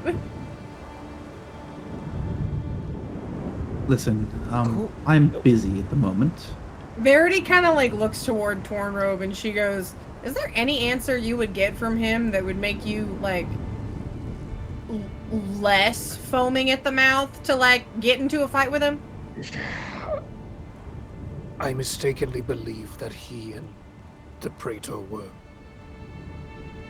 What's a more official way of saying in cahoots? I was gonna say you should say in cahoots. Damn it. We're That's a very allies. fitting thing for a bird to say cahoots. He's a bird. He's a crow, not an owl. It's fine. I'm Nah, saying you the got same it. thing. Cahoots is still a funny word. Okay, fine. In cahoots.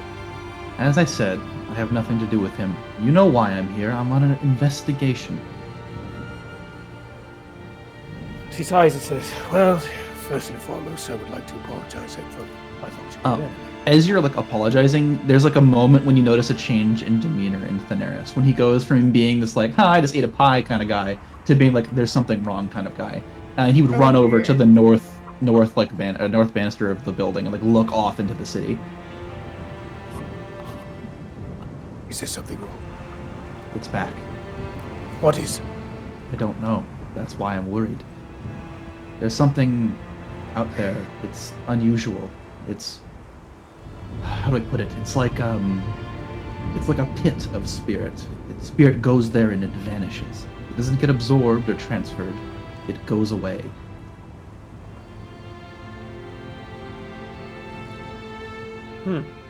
That's No. concerning. No idea what it is. I've been on watch for it the last couple days. Does that have It's- anything to do with your investigation? No, it's new. Huh. Although it fun. might play a part. I see. Listen, I suppose I'm busy at the moment, so maybe you can help me with it. What do you need? Let me tell you, at least my true objective. He sort of sits down, and sits down. He like slumps down against the wall, and he's like, "It's gone for now, whatever it is." To the west of here, there is a nation called Helios. Have you heard of it? Yes. Wonderful. There was a caravan that left from here, say 2 or so months ago. Verity perks up at that. I was sent here to investigate why none of their souls have returned. Oh, that's bad. Oh no. Verity looks like if color has just drained from her face. Like eyes wide, she's like stopped keeping up thaumaturgy, so her like irises are gone, like her eyes are just all black now. Right. And she's like shaking where she stands. Thaneris keeps talking. He says, over 100 souls have vanished, including one rather talented prospect that I was looking at recruiting.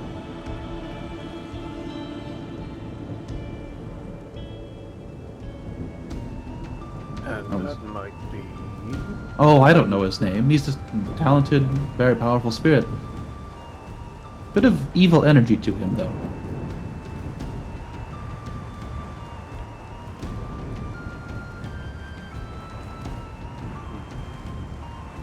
Listen, that investigation is not the thing that I need help with. That's outside the walls. I'm not even sure you could make it that far. But he sort of turns to look at you, Tornrobe, specifically. To the east of here, I did catch some sort of strange interference. There is some creature to the east of here that seems to be undying. It's not like an undead that comes back and goes away. It's almost like it's in between. It bounces between living and dead almost on the daily. I wanted to investigate that, but I'm stuck here guarding against this thing. Living and undead. He starts scratching the underneath his beak. Excuse me. It's like a closed circuit. This spirit leaves and it comes right back. I don't know what it is. And it's alone, whatever it is.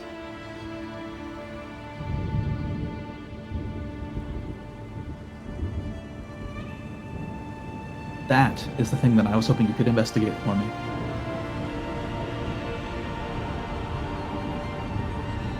Tornrobe is like in deep thought.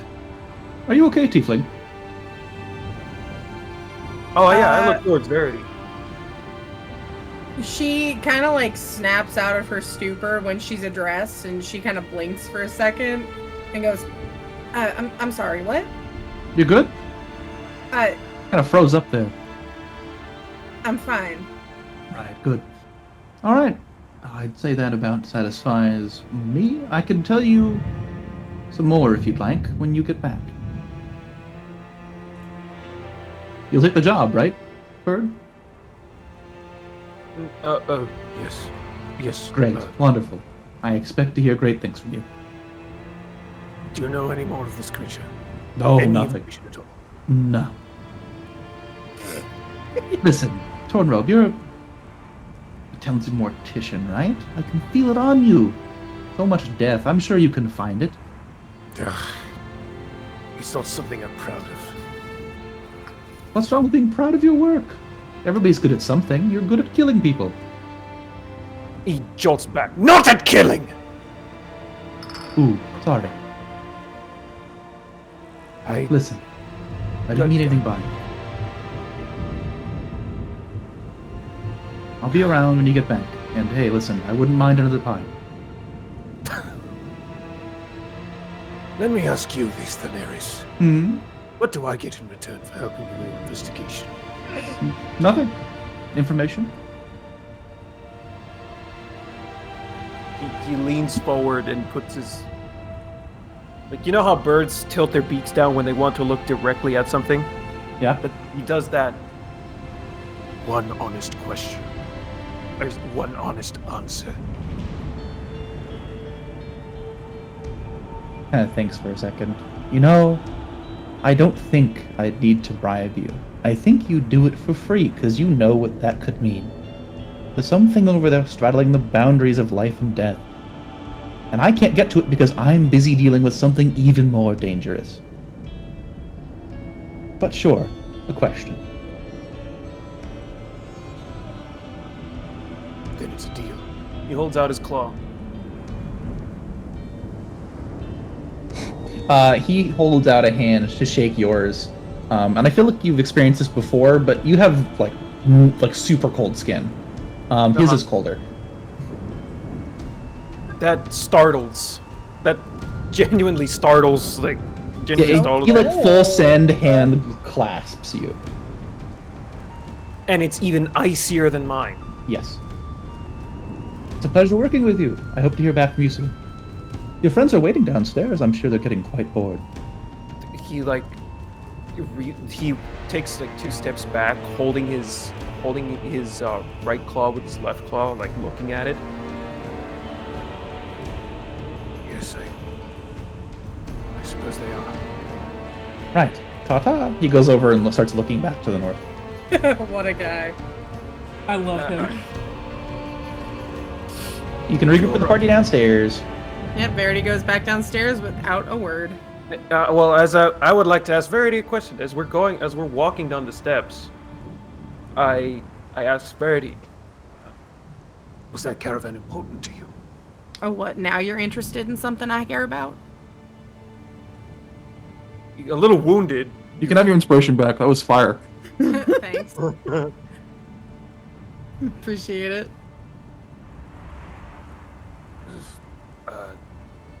I always have been questioning look, head cocked sideways.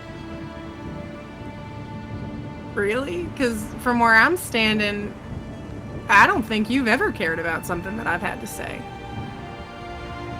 I think that you've been caught up in everything that you've been doing. And I think that you're entitled to that. Don't get me wrong. But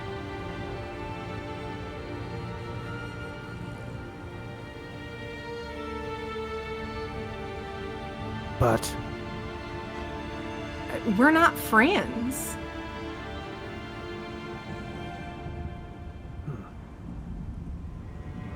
It's so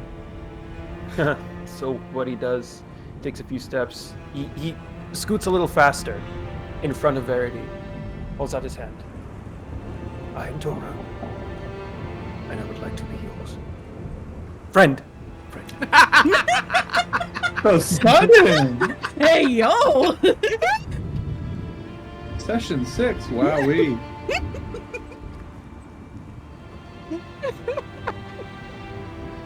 He notices that too. That was in character. He notices. And immediately both hands up. Friend. That's funny. I love Tornrobe so much. He's so great. Oh my Oh god. no, yeah, Tornrobe is so good. Verity kind of stares at his hand for a little bit, and then like she's silent for a good few seconds, like very clearly like turning over like, oh, dude, is this something I want, like in her head? But eventually she does lift her hand, and she will shake Tornrobe's hand, and she will say, I'm Verity Rosewater. Verity, he's got a very cold hand. God, I don't like it. Roll me a medicine check. Sure. Oh, what? 11. That's not good enough. Yeah, I know. Oh, I thought I poisoned her for a second. No, medicine check. Oh, no. Medicine. Joe, your hands are freezing. Apologies. It's been that way since I was hatchling. I imagine that Verity's temperature kind of runs a little high being a tiefling. On fire. Yeah, sick. He reels back and says, You're burning. Do you have a fever? Nah, it comes with the teeth and the tail and the horns. And the skin, I guess. Oh! You're cooked! That's why you. It was funny. I don't know if that's how I would describe that, but all right. Oh my god. Okay. Do you guys want to walk and talk as you head back to the garden? Yes. Yeah, we'll walk and talk as we do Cool. that. Anything you guys want to finish off saying here before we move on? You did. As we're walking, Yeah, I say. didn't answer about the caravan. I ask it. You didn't answer about the caravan. Well, as far as I know, that's the last place my brother was seen.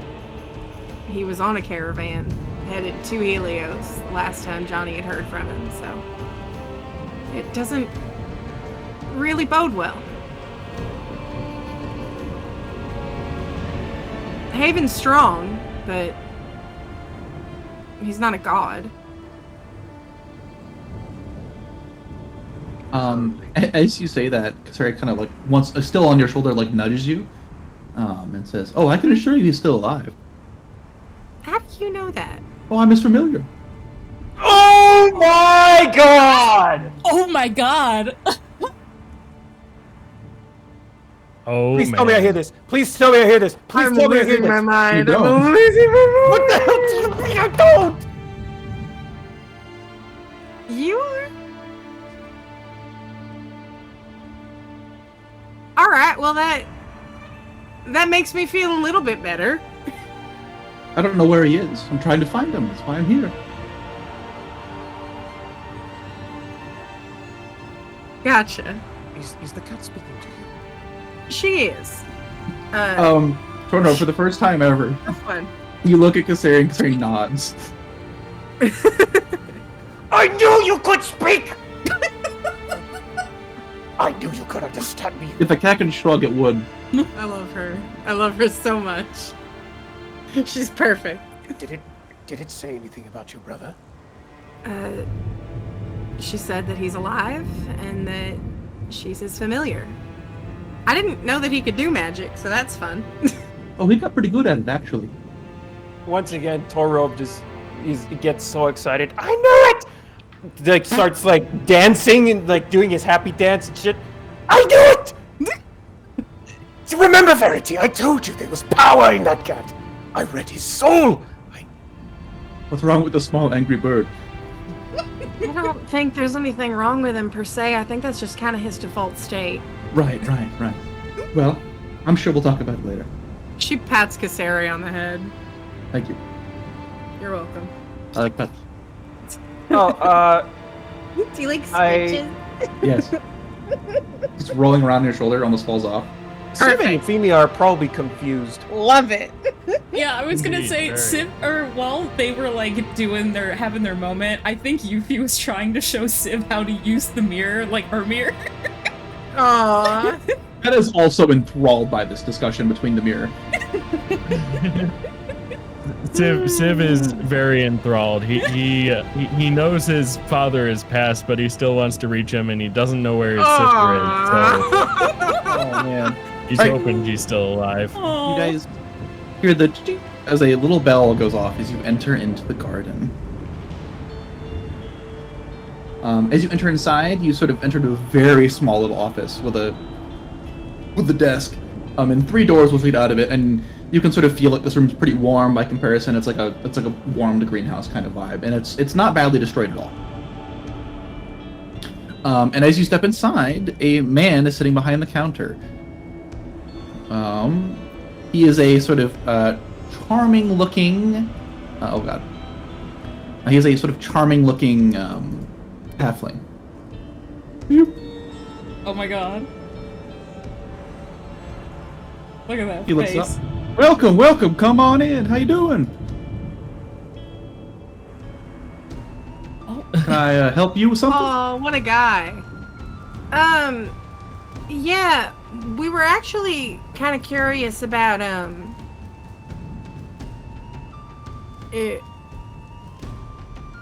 had a discussion about, Basil's condition. Oh, you're with the knights. Yeah. Please come on. Where's my manners? My name's Hops. I love Hops. Hops McCoy. Hops McCoy, I love him. I lean in towards Euphemia. What's with this? What was his name again? The guy that was the black smoke in the. Oh, Mr. Basil?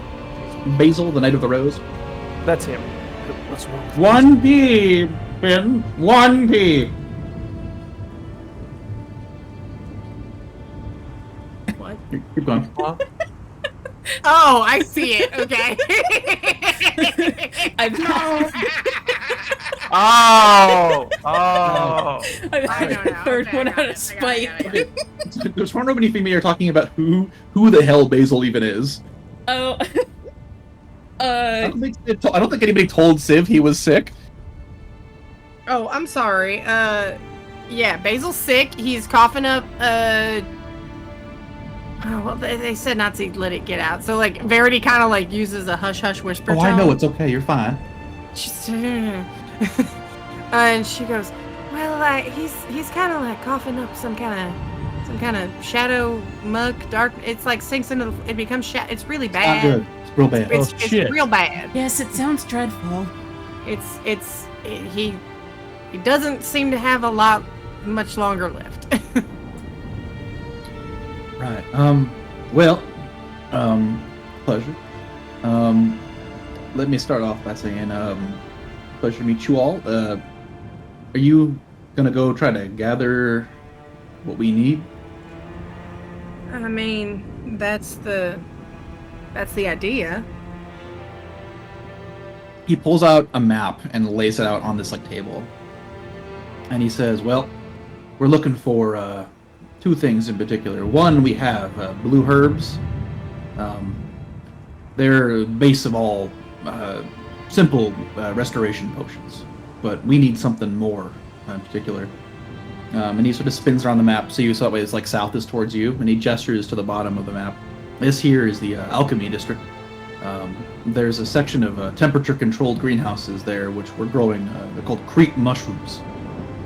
They make crete paste. They excrete it. That's what we need to hopefully cure him. It's the most powerful remedy we can think of at the time. It's just here past the bell tower. Therein lies the problem of it being to the south, where there have been reports of big, scary dragon. I mentioned it for effect there. The dragon lives in the bell tower. Love Yep. it. Perfect. Oh, Thank They're you. on the same block. Love it. Means we can do it Awesome. all in one trip. I think that you are severely underestimating. I think that you are overestimating us and also underestimating the dragon. Dragon. And I think that maybe you should take a little bit more time to think about it with your noggin. Yeah, dragon. Right. Probably. I haven't seen it, but I've heard it's there and it's scary. You're all adventurers, right? That is correct. Great. The mayor instructed me For to the sell most to you. part. So if you need anything, you're welcome to check my wares. Ooh, I love Ooh. checking wares. Oh, I didn't mean to target him. Whoops. Agony! I was gonna... Heyo! Ah. There we go. Healing? There's a potion of growth? Yep. Well, I gotta find me a new second level spell. Beyond power of speed. When the one thing you want.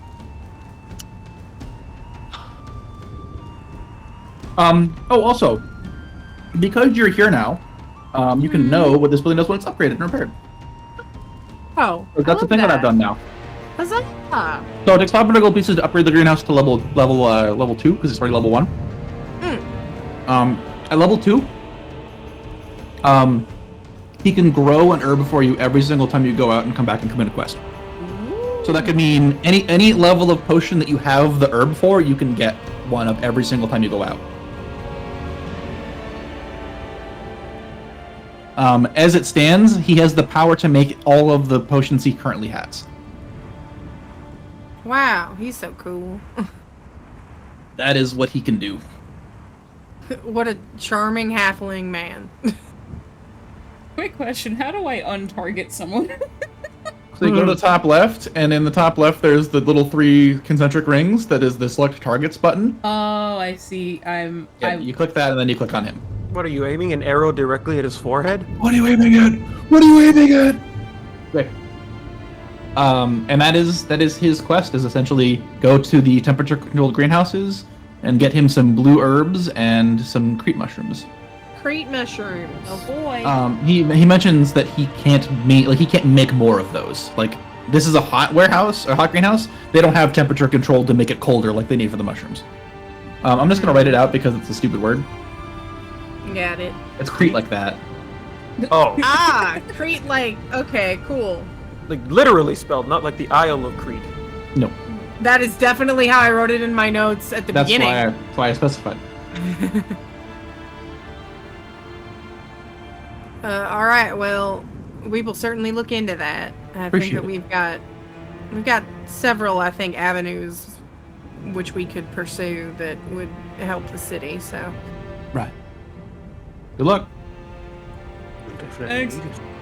thank you kindly. Civ salutes. All right, what do you got to do? To go check out another building? Because you only have a couple left you haven't gone to. Before I go, I'd like to buy a potion of healing. Okay, go for it. You just click on him and you literally click the purchase button and it will throw it in your inventory. I'll click buy The stat. point of the system is so you can buy stuff without asking me explicitly. Because it'll show up in okay, chat when you cool. buy stuff. Yeah. Like, it's still nice to tell me, but like, if we're having a conversation, you can browse and then buy. Yeah, there sure are two other. I think Did two. Tornrobe other to spend buildings. all of his money? Yeah. Did I? You bought a potion of invisibility as well, it says. I mean, yeah, but I have I still have 50 Oh, platinum. you have the platinum. Cool. You're good. All right. Otherwise, the show floor is yours. The rest of the day is up to you if you wish to spend it. When did you get 50 platinum? He got it from Yellow. Good old Yellow. Oh, I thought that was in the party fund. Whoops. Was it in the party fund? I thought it was. I didn't don't put it in the party know. fund. Yeah, he Cool. just And he yes, just gave it's it to never in the me. party fund. All right, well, Um, all right. So yeah, just so you guys know, if you guys want to visit other buildings, you're welcome to do so now, just so we can get them all unlocked. And also, if you want to ask me what upgrading a building does or how much it costs, I can let you know now. Then we can hopefully take a long rest, because there's not a whole lot else to do in the city unless you guys have stuff you want to do yourself. How much to upgrade the refugee camp? The refugee camp, 1 second. The refugee camp is very expensive. Well, it's large, I reckon. Yep, that's why. I scrolled past it. It's not alphabetical, it's actually just in a random order. So the refugee camp is currently considered broken, so it's level 0. To upgrade it to level 1 is 2,000 gold pieces. Doing so will provide you no benefit, but is a morale boost to the city. Mm.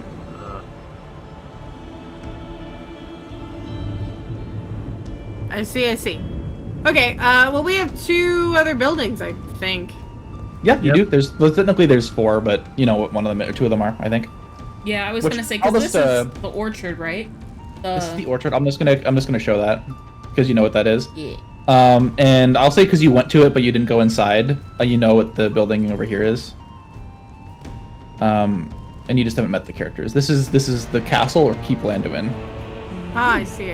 Would you guys let's go to this one up here, the little gray building? Yeah, Yes. sure. Sure. You arrive to an empty building, although its name is obvious of its purpose. This is the Teleportarium. Thinking about what this is a thing you'd only find in like 5 cities on the planet. If there was a mage who was currently working here, for a fee, if it was repaired, they would be able to teleport letters to people. Oh, yo. Yo, USPS. All right. And then there's also another fee for teleporting boxes and stuff. Specifically, it's 1,000 gold pieces to get this to level 1, so it's usable. And you'll have to find a mage to staff it, but it's 50 gold pieces to send a package to somebody. And when we upgrade it to level 2, is there flat rate shipping? There's no flat rate shipping. It does not have a level 2. This goes repaired, and then there's two levels. Most buildings have 4 levels or 4 states. They start out as destroyed and they go up to 1, 2, and 3. Specifically, the Teleportarium doesn't work, can send letters, and can send packages. Those are the 3 levels. Okay. I don't expect you to go past packet. I don't know why you'd ever send a package with it. Oh, Tesh isn't here anymore. He left. I was about to say, excuse me, is he supposed to be there? I'm scared. He left. Okay. Weird. That's what the Teleportarium does. Sick. Wow. Interesting. And then would you guys like to go quickly explore the last building? I'm so intrigued. The last Well, there's 2? this one and there's this one. Yeah. There's Which this- one is the which one? The There's blue one and Oh, you're right. Which one do you want to go green to? You want to go to blue or red first? Bled. I want to go to Bled. Which color's bled? Blue or red? Blue, I think. Okay, you go to blue. Sick. You walk up to this No. quaint little building. And it just has a sign hanging out front. It's a destroyed building, and it just reads Wilbur's Wagons. Oh no. Oh, that would be nice. Then we wouldn't have to walk so far. Let me see if I have a You could picture transport of Wilbur. more. I think more you'd have an food and easy. stuff. I think you'd have an easier time walking if you wore flat shoes. Shoes. Okay. Rope looks down. Here we go. You like Continue walk to have up. a difficult time walking, I guess. There's this like old, dirty, kind of depressed man in there. He's a dwarf. Aw, poor guy. And you see him kind of like look up. He's like sitting on the floor in his building. There's like a ton of destroyed wagons sitting around him. There's a hole in the ceiling. Oh, hello. I'm Wilbur. Wilbur, I buddy. can't offer you a wagon. I'm sorry. They're all broke. Oh. They Poor swapped guy. my tools too. The wind took them away. The wind? I think I don't got no tools. What tools do you need? Gobblers. No, that's shoes. Woodworker? What do they call the guy that makes wagons again? They have a name. Wagoneer? No, that's not it. It's stupider than that. I think that's true. He's having a hard time.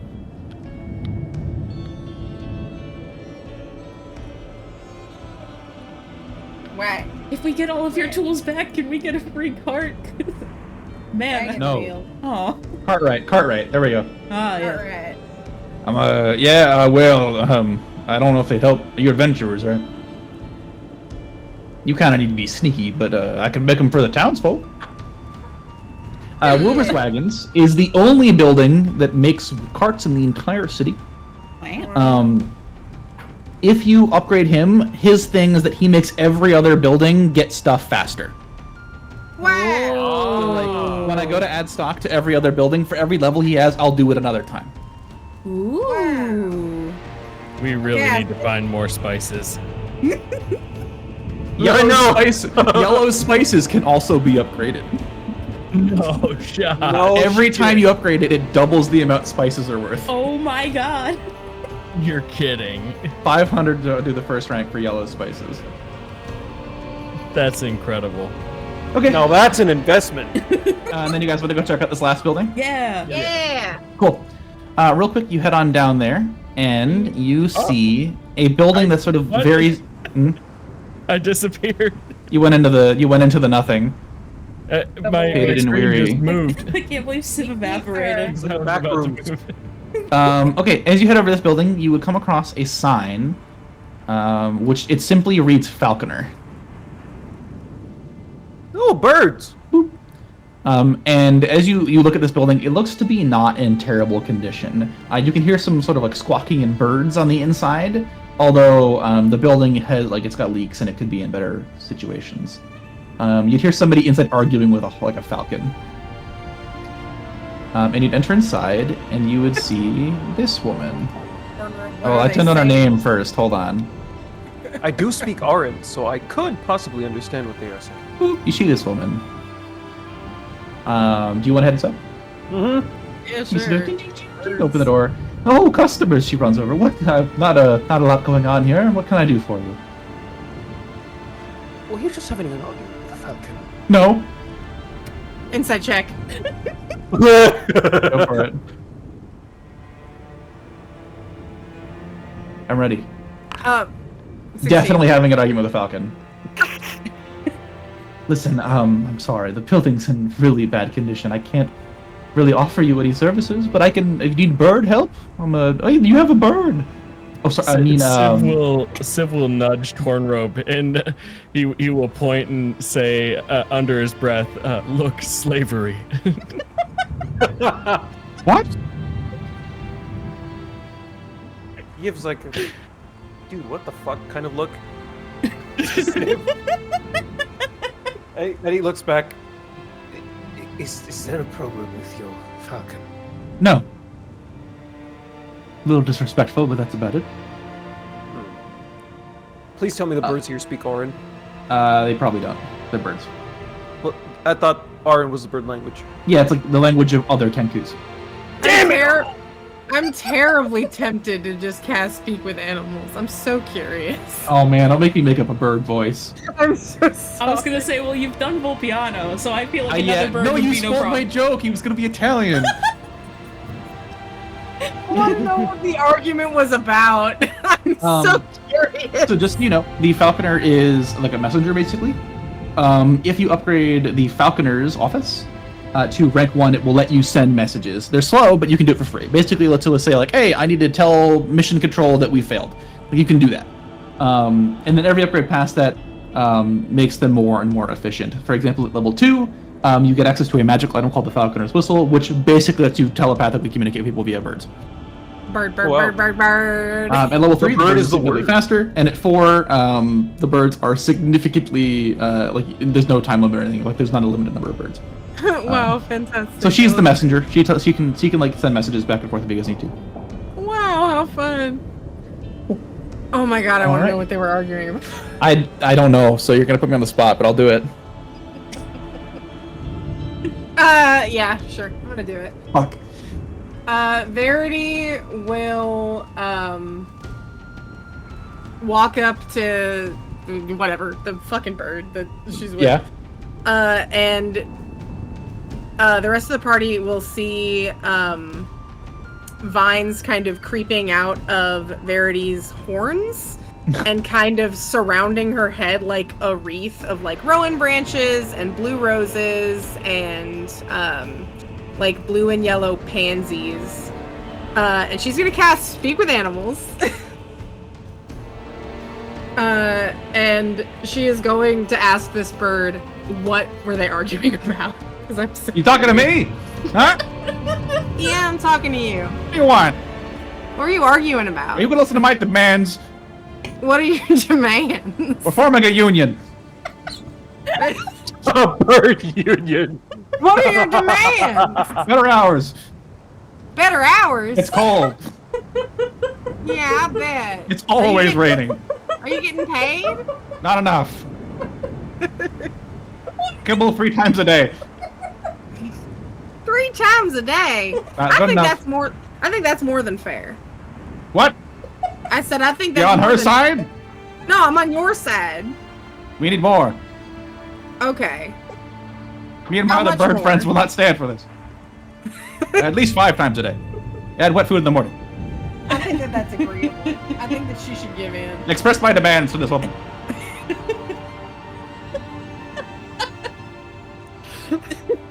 Don't mind me just losing my mind over here. Verity bird looks union. at the woman. We didn't ask for her name. No, did you we? didn't. Shit. Alright. Verity, with still her flower crown of magic, whatever, is going to look over at the woman and she's gonna be like, they're trying to form a union? What? They're birds! What is the name of this capitalist scum? well. They What just are you want to be talking about? fed. It's the conditions are bad. It's raining all the time. They They just want to be fed more, I think. They get too heavy, they're birds! They're gonna be Sid will fit fighting. again. Sid will again nudge Tornrobe. See, I told you, slavery. Listen, you're not understanding. They very specific diets. I used to race them, they're perfect. But they're hungry. I can't even. They can't even work. You're fine. Okay, you're right. You're right. Fine. More food. Verity stays an animal apologist. There's They're Lyra. hungry. Give them more food. She picks They up work the so bird. hard. Fine, fine. Okay, I understand your demands. We'll get this done. Why can't you talk to birds? Don't worry about it. Right. You did. Why am I doing whatever? Verity stands for birds' rights. She takes like the falcon and like they like go back to being friends. Fantastic. Thank you. Appreciate it. You're a good friend of bird kind. Anytime. Give me a call if you need me. Will do. What can I call you by? I don't know. I didn't get that far. Alright. I can think of it. Bird name. Bird name. Bird name. Clarence. Clarence, perfect. Clarence the bird. Clarence, that's fantastic. That's my go-to. Clarence is a good one. What about Blarence? Blarence is better. Okay, Blarence. No, wait. Perfect, Clarence and his thank you. brother Blarence. As a joke, one of my characters summoned 4 birds, and they were Arence, Blarence, Carence, and Darrence. That's great. Question for the party. No, Yeah. I'm playing as the bird. What's up? Shut up, Blarence. Don't tell him to shut up. He's union. Do we want to upgrade yellows so we can upgrade the other buildings faster? That is under the assumption that we find the spices that we're looking for in a timely manner without dying. It is. Yes, but it is- it's also the it is a- quickest way to make a lot Yes. of money. You're correct. I just I'm being cautious because I'm like, Doug wouldn't just put like easy money in front of us. That's not how this works. Do you know how many buildings there are to upgrade in this town? At least You 5. need easy money to All right, to fine. do that. I'm gonna be. There's a lot of money in this campaign. Money, money, money. money, Oh, money. with that, you guys have fully explored the city. Wow, I'd give you alright. something, but I don't plan to give you. So, cool. That's fine. All right. With that, Hooray. anything you guys want to do before we take a long rest? I would like to go back to the library and return the books. You gotta Cool. return your butt. You return the books to the Mage's Tower, and they just he would Leo, as you enter inside, would expressly state like, yes, just so you know, we don't have why do you say that? We're terribly busy, can't really help you with anything at the moment. So if you need us, don't come looking for us. He just nods and plops the books down. As you're heading inside, you bump into another one of the Mage's Guild tower members. You bump into this lady. You see her frantically searching through the restricted section of books. Looking for something? No, I'm just trying to reorganize it. Some of the books, I thought they were missing. I thought you took them. But no, I think they're around here somewhere. Inside check. Go for it. There it is. So with an 18, you get the sense that she's stressed out about something she's doing, like a project. Like an honest mistake.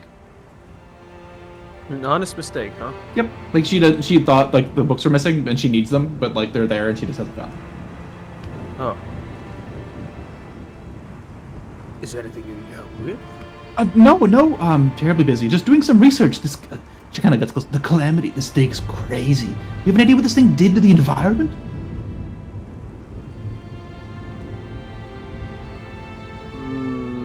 Tornrobe's kind of a little weirded out, but What's wrong? Am I boring you? Am I not fun? Am I not fun? well, Bird is awkwardly trying to find himself a way out of the situation. Listen, I'm working on a project. You want to help me? What? Sorry? I'll tell you when I need your help, okay? I'm sure I'll need field samples. What's your name? Oh, sorry, Vera. Good to meet you. Vera. I will. He puts the books down on the table. Can you fly? Say again? Can you fly? Can I fly? No, Yes, you're a I bird. Sorry to hear that. That's something I was born with, I suppose. But good to meet you, Vera. Right, pleasure. Yeah, she goes back to like frantically searching through the books. Okay, cool. You return the books and head back to the building. Man, here I put in a whole quest with Bredrick, but no, somebody had to get their rhubarb pie from the other bakery. Aww, Bredrick! Frederick really can't catch You a break, should've poor tricked guy. him. Bredrick just cannot catch a break. I will plan for Verity to trip someone at some point. So just to be clear, she wasn't Vera wasn't looking for anything. She was, but then she working on found her it. own project, and she was like frantically searching for it, and doesn't need your help.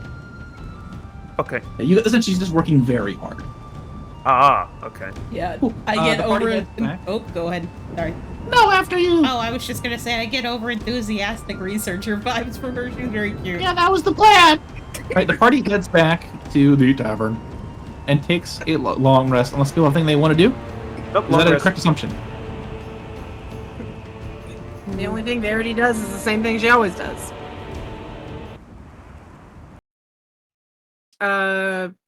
But she sticks much closer to Kaseri now, knowing that alright. she's her brother's familiar. That's Right, fucking right. insane. That's insane information. Yeah, I knew it was be funny when I told you. Oh yeah. It Actually, really was. I actually want to ask Verity that. Did you know your brother could cast magic? No. As far as I knew, he just like did what he did. I mean, I didn't. Let me put it this way: I didn't think that he could do the kind of magic that involves summoning a familiar. Well, Kasari pipes up. He really can't. It's not his magic.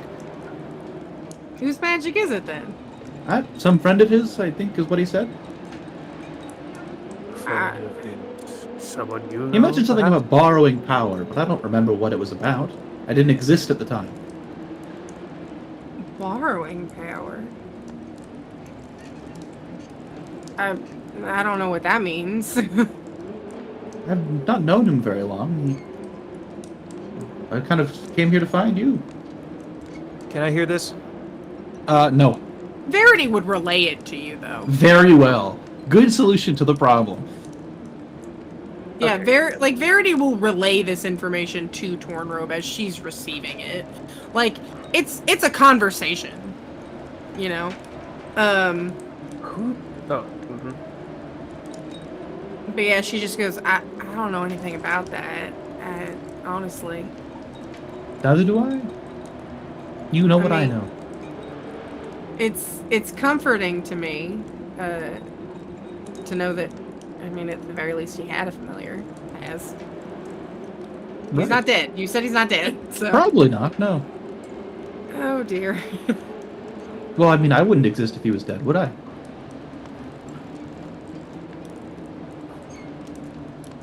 You know, I'm gonna be honest, I really don't know that much about familiars in the first place. He would, basically, like a magic conjuration, would cease to exist if their owner was... Like, not cease, but, like, fade. Gotcha.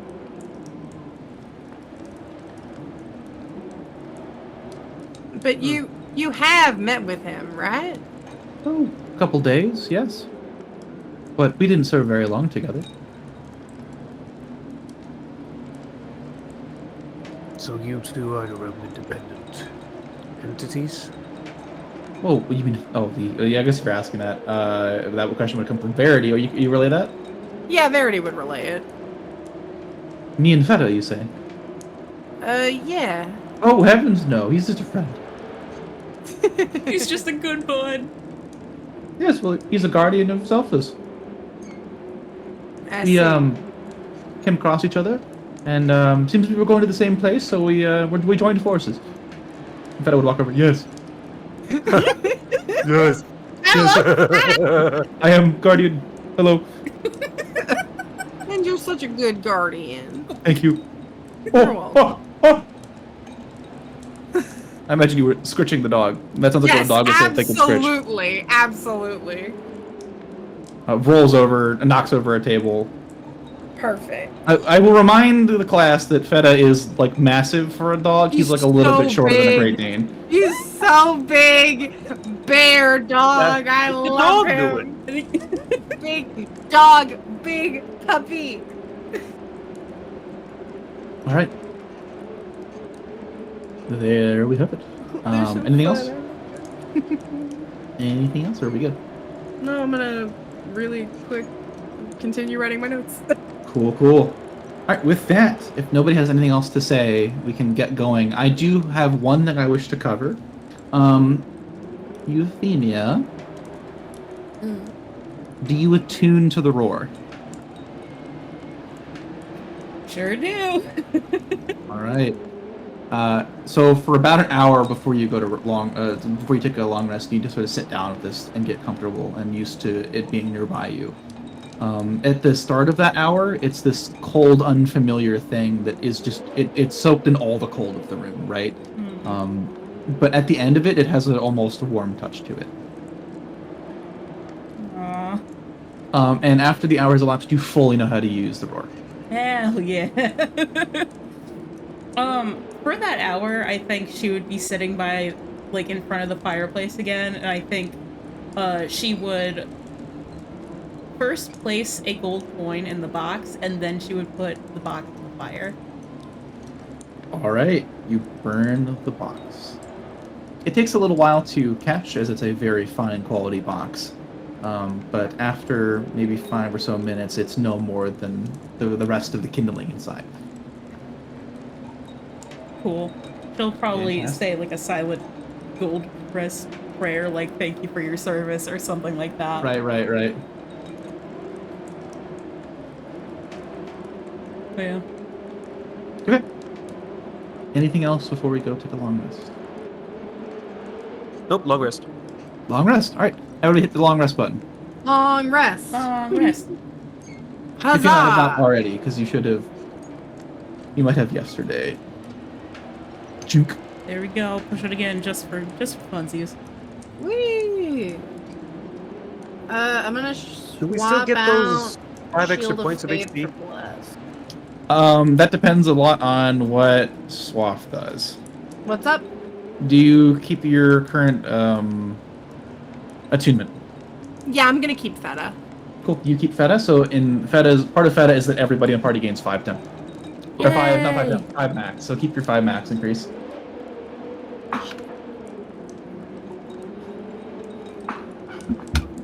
I don't remember how we did this. What do you mean? Oh, you list as a 5 max, and then you literally in your HP add 5 to over your total. So you don't change your max health, you change your current hit points to be 5 plus whatever you have. Ah, okay, got it. Yeah, so you say you have plus 5, and there you go, exactly like that. I did it. Thanks, Feta. Feta, you're great. Good pupper, good puppy. He's such a baby. good boy.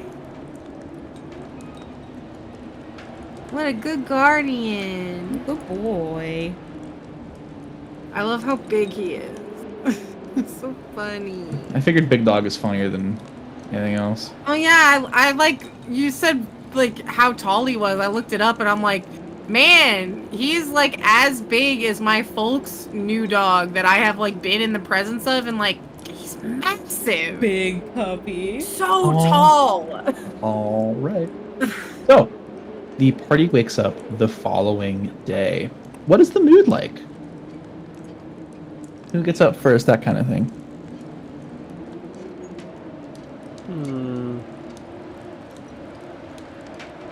Verity might get up pretty early. I imagine she's probably like kind of tense, kind of antsy. Yeah, you'd hear like movement outside, not nefariously outside the door, but like the tavern is awake. I see. Yeah, she'll wake up, do her like morning, like she'll sit by the fire and do like some, not writing, because that's typically more of like a nightly activity, but she'll kind of like murmur some prayers under her breath, and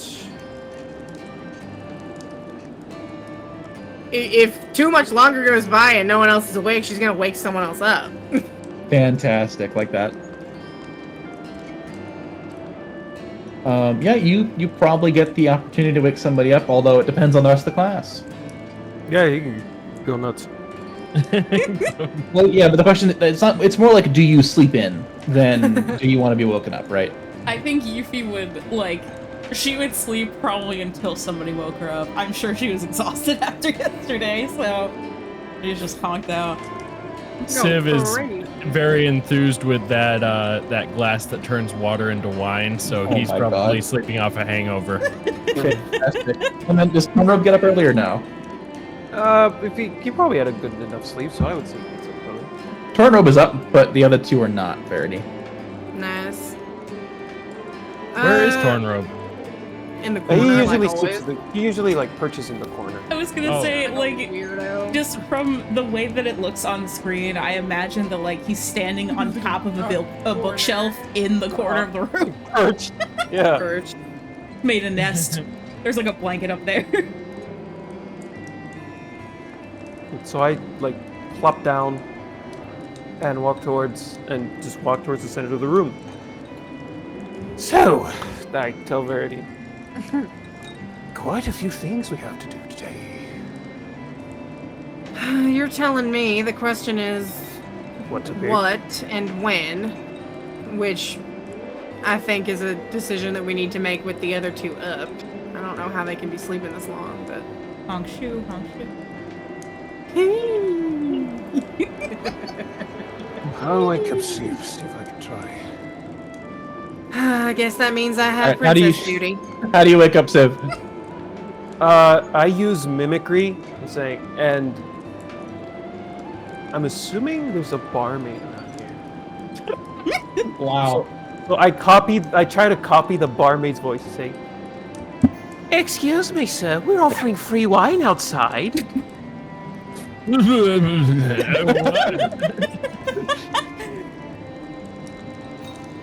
Oh, it's just you, Tornrobe. Correct. It's time to get up, Civ. Where's the wine? What wine? Oh, I must be hallucinating. About what? Nothing. Must have been the wind. Tornrobe's just gaslighting Civ.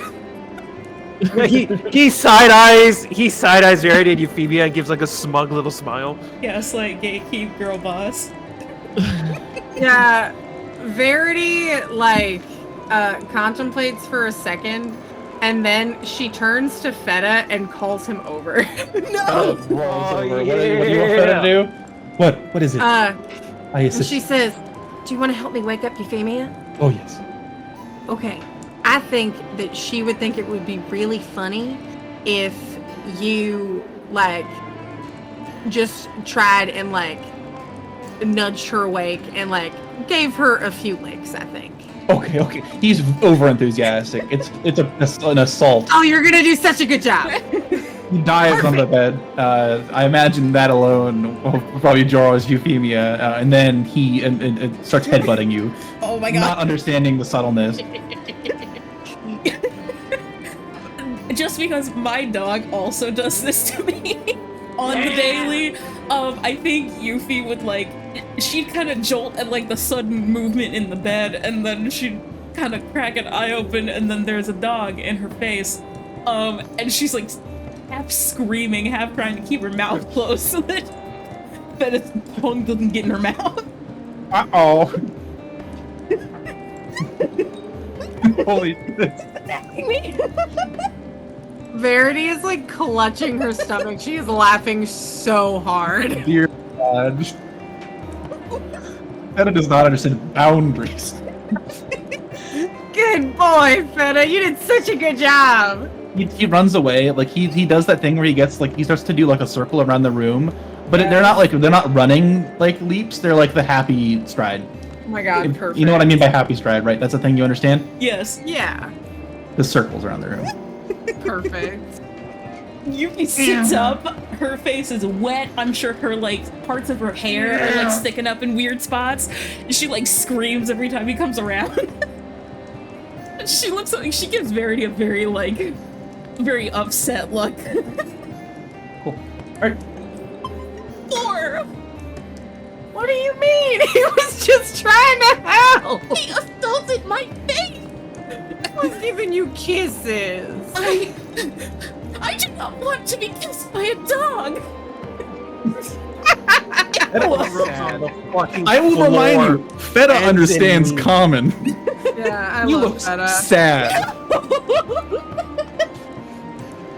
Why is he looking at me like that? We'll turn to Euphemia and say, "Who knows, princess? He might turn into a prince." Brilliant. Betrothed, mind you! There's a knock at the door. I don't get it. Like he's still laughing as he's going up to the door. We have fun here. He opens the door. Yeah. Oh! You look out, and there is a knight in full plate armor looking at you, and behind him there are, let's say, 12 adventurers, and the God. town council kind of looking at the door. Yuffie screams and holds up her blanket because she's like, oh, I just woke up. Can't see into the room that far. Oh, okay. But definitely hear the commotion. Can I say what Civ is doing when the door's open? 100%. He's got that chalice that turns water into wine in his hand, and he's holding it out the window, gathering rain. Wow! Oh my god. Holy shit! Infinite wine source. Fergus gives you like a thumbs up, thumbs down kind of motion. Tornrobe.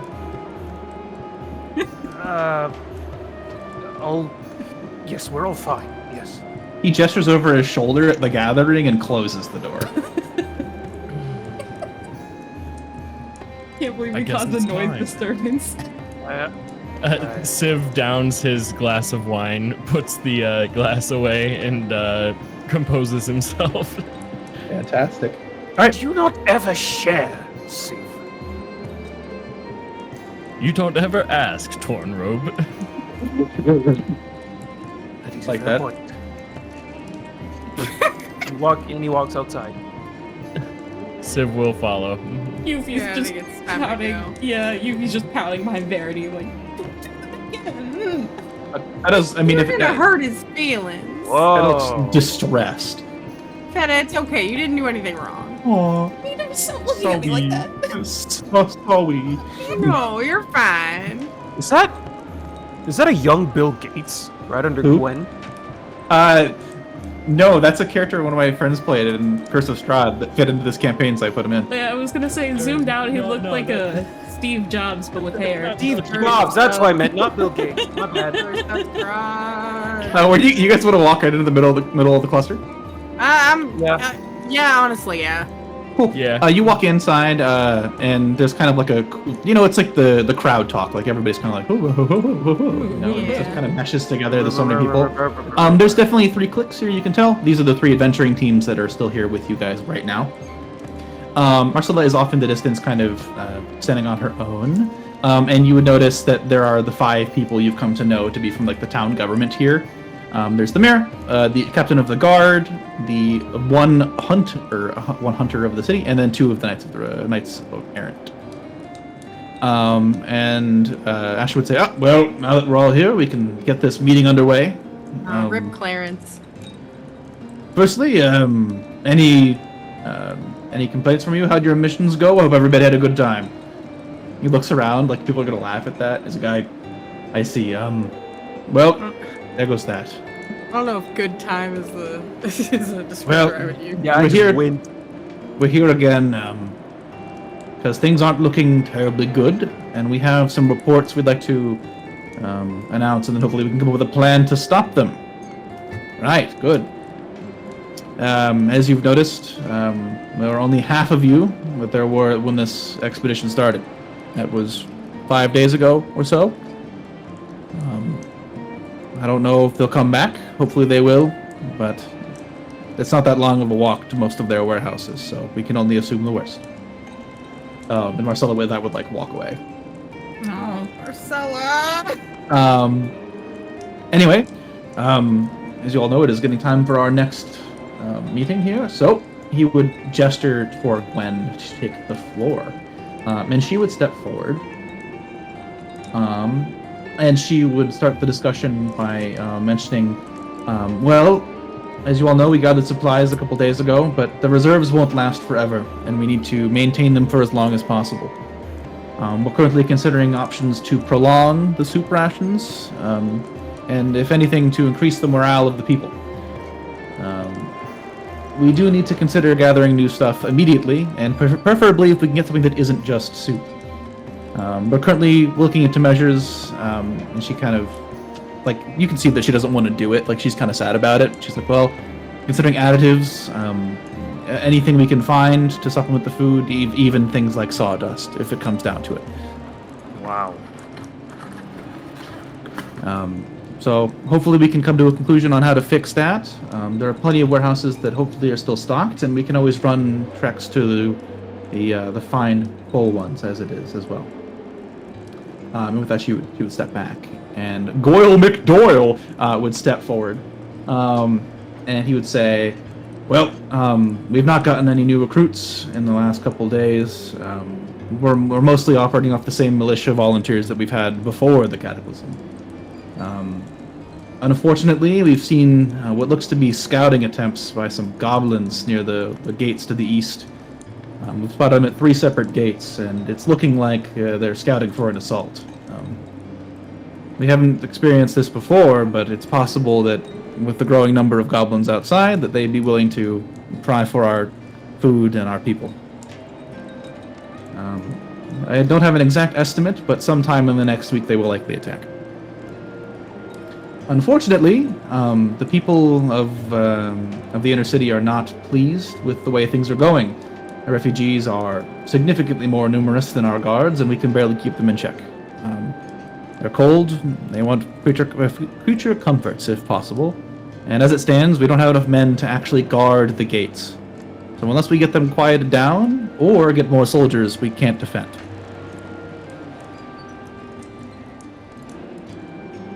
And he would step back.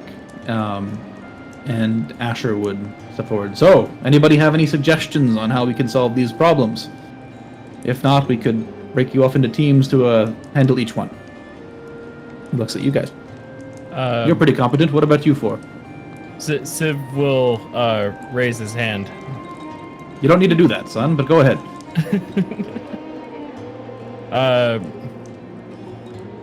With regards to our dwindling source of adventurers, Yes. there are perhaps some holdup in a warehouse in the southeast. Ah, you've talked to Marcella? Indeed. We don't have the resources to waste on that expedition. You know that. The resources are in the warehouse. Am I wrong? You're not wrong, but the food source will last a couple days. The problem is that the city will not survive if 100 goblins flee in through the gates. And if they destroy them, we're screwed just as much. We have to meet them on the outside the wall or we don't stand a chance. Listen, I want to save them as much as you do, but we can't waste the resources right now. Civ will grit his teeth. Verity? Yeah, Verity will pipe up and say, have we attempted to do any recruiting perhaps from the refugee camp? Do we think that any of them could potentially be of use? They're not very good, and unfortunately the garrison building is destroyed. We couldn't even train them if we wanted to. If it was to be repaired, there's a chance we could muster another unit. But not without more money, or not more money, but more labor. I see. Civ will pipe up again. We just let in a ship of Pyralians. Oh. If we were to give them a share of our food from this establishment, we may have extra forces to bolster the ranks. Right. That sounds like a good idea. Could you brought them in, yes?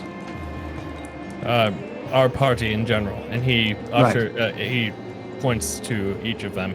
Right, that's good. If you could check with them before you leave to see if they'd be interested. I'm sure they would, but offer them whatever they need. We need people to defend the gates.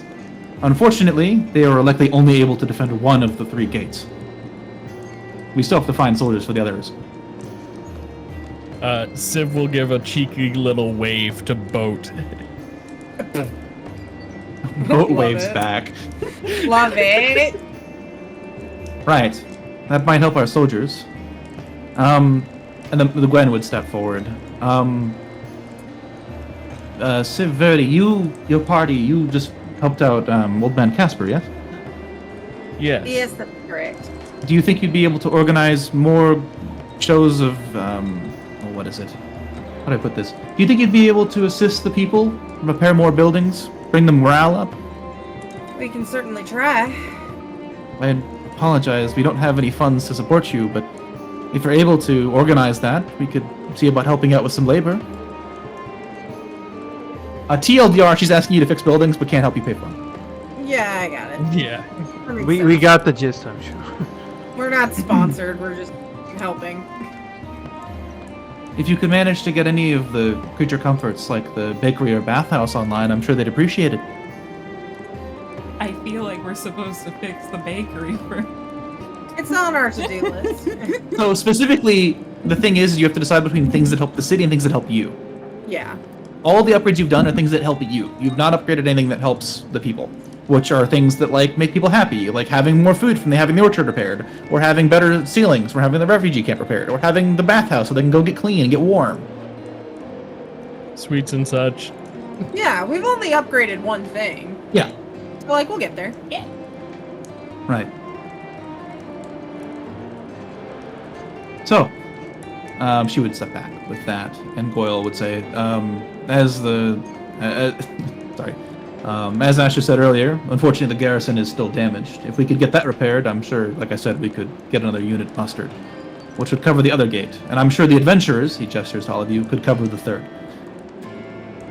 If not, we need to find another group of soldiers to cover the gate. You notice the knights do not say anything. Does that seem out of the ordinary? You figure that as a massive organization of soldiers, they would be good at this.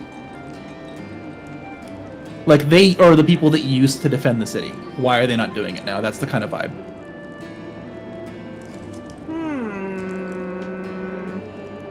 What does Civ think about that? Can I insight check the like soldiers? Yeah, sure. You can insight check that. There's two. There's Aura and Fergus here. Okay. Can You know Aura is the leader. Maybe they're just like she's gonna insight check after Aura? hours because Basil's like dying Maybe, on but death's door. well, Can't read. Agony. beyond power of speech. All right. All right. I don't want you to do that. Hold on. Hmm. No, we're good. Okay. Thank you for the agony. There is a team of adventurers that should be here that are not. Oh. I was like, wait, there should be more of you. Because I was looking for a character to come over and have a chat with Civ. I was gonna say Thor is not here. He is in town. They are safe. Thor. Thor! I was thinking that they might have been part of Marcella's team, but I didn't think they were. As the conversation continued, Ash would say, well, we'll work with you here to assign each of you jobs and get things figured out, but if you could work together not unanimously, but together with us, without us just telling you what to do, I think that's the best way through this this cataclysm that we're going through, right? Basically, the general idea now is if you have ideas for what people should do, you can ask them to go do it. You're kind of driving the decision making. Ooh. That's a level of responsibility I wasn't prepared for. It's nothing serious. There's not like a mini game about it. There's no way to succeed or fail. It's just you kind of think of what you want everybody to do, and they'll help you do it.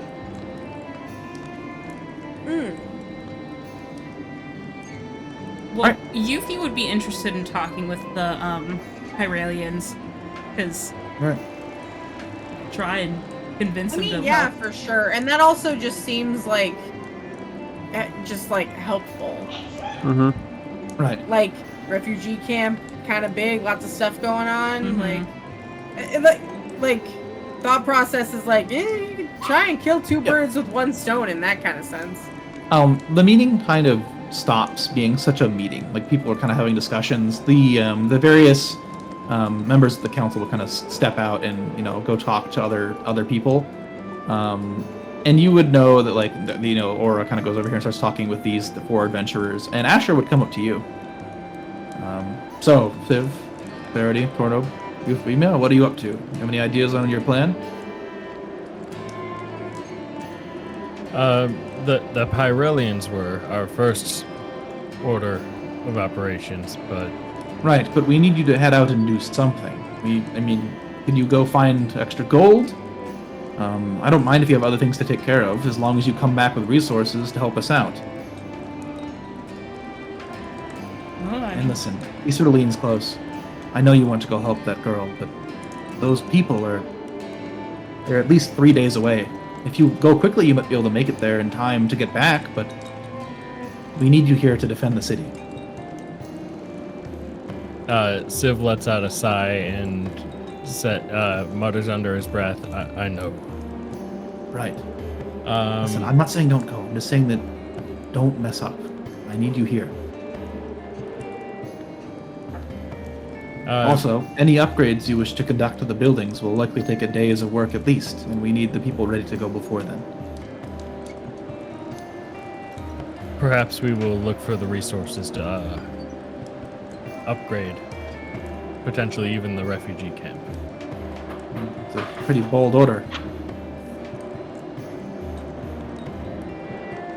Right, well, Oh boy. if that's what you wish to do you have any idea where you'll head? Sib is running through his mind to try and think of if there's any banks around the city. I will tell you this because it makes sense that I did this before, but it doesn't make sense now. This was originally a main quest, which was like, go out, do this thing, come back with thing. That was originally what this mission was. Now it's do this in addition to your side quest. So pick a side quest to go do and come back with enough, like, find enough stuff to make this happen.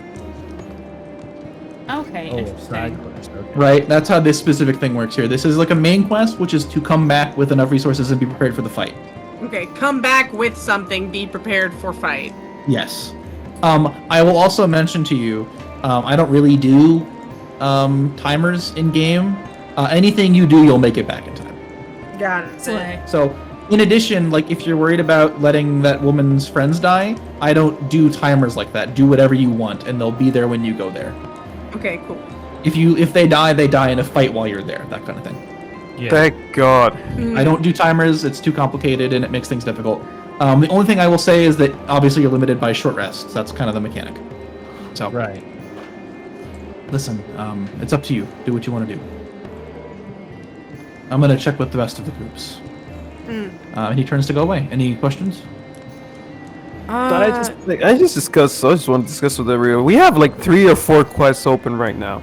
Correct. We have that living / undead thing, or the zombie thing that's to the what? To the northeast, northwest? What was it? I was gonna say, could we switch to the big map real quick just to get a visual of like where stuff is at in comparison? Oh, Doug, also Yo. a question. Yeah. If we went out to seek those mushrooms, if we were Yeah. able to find a whole bunch of seeds, would we be able to upgrade, let's say, the orchard or something?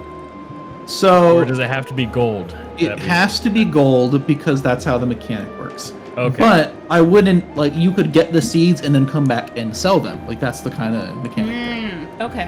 There are things that I'm definitely down for it. Like I like that idea. I never would have thought of it. If you want to go get seeds and come back with them, that's a mechanic we can work on.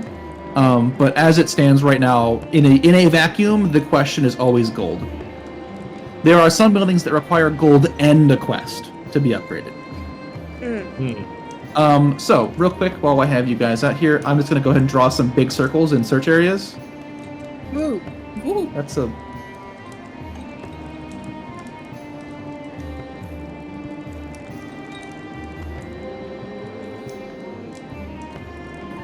Circles. those are your areas of your quests. Okay, so The seeds, the zombies, the Paralians. The Parlians are in town. Sorry, the 3 gates. What else? Oh, the warehouse. So I will quickly explain them to you. I'm gonna shift pin you guys, so you're gonna get pulled. Okay. whee! This one here is the thing that Thaneris was talking about. This one over here is the warehouse where Marcella's friends are, and this building down here on the south, that is the alchemy district. Okay.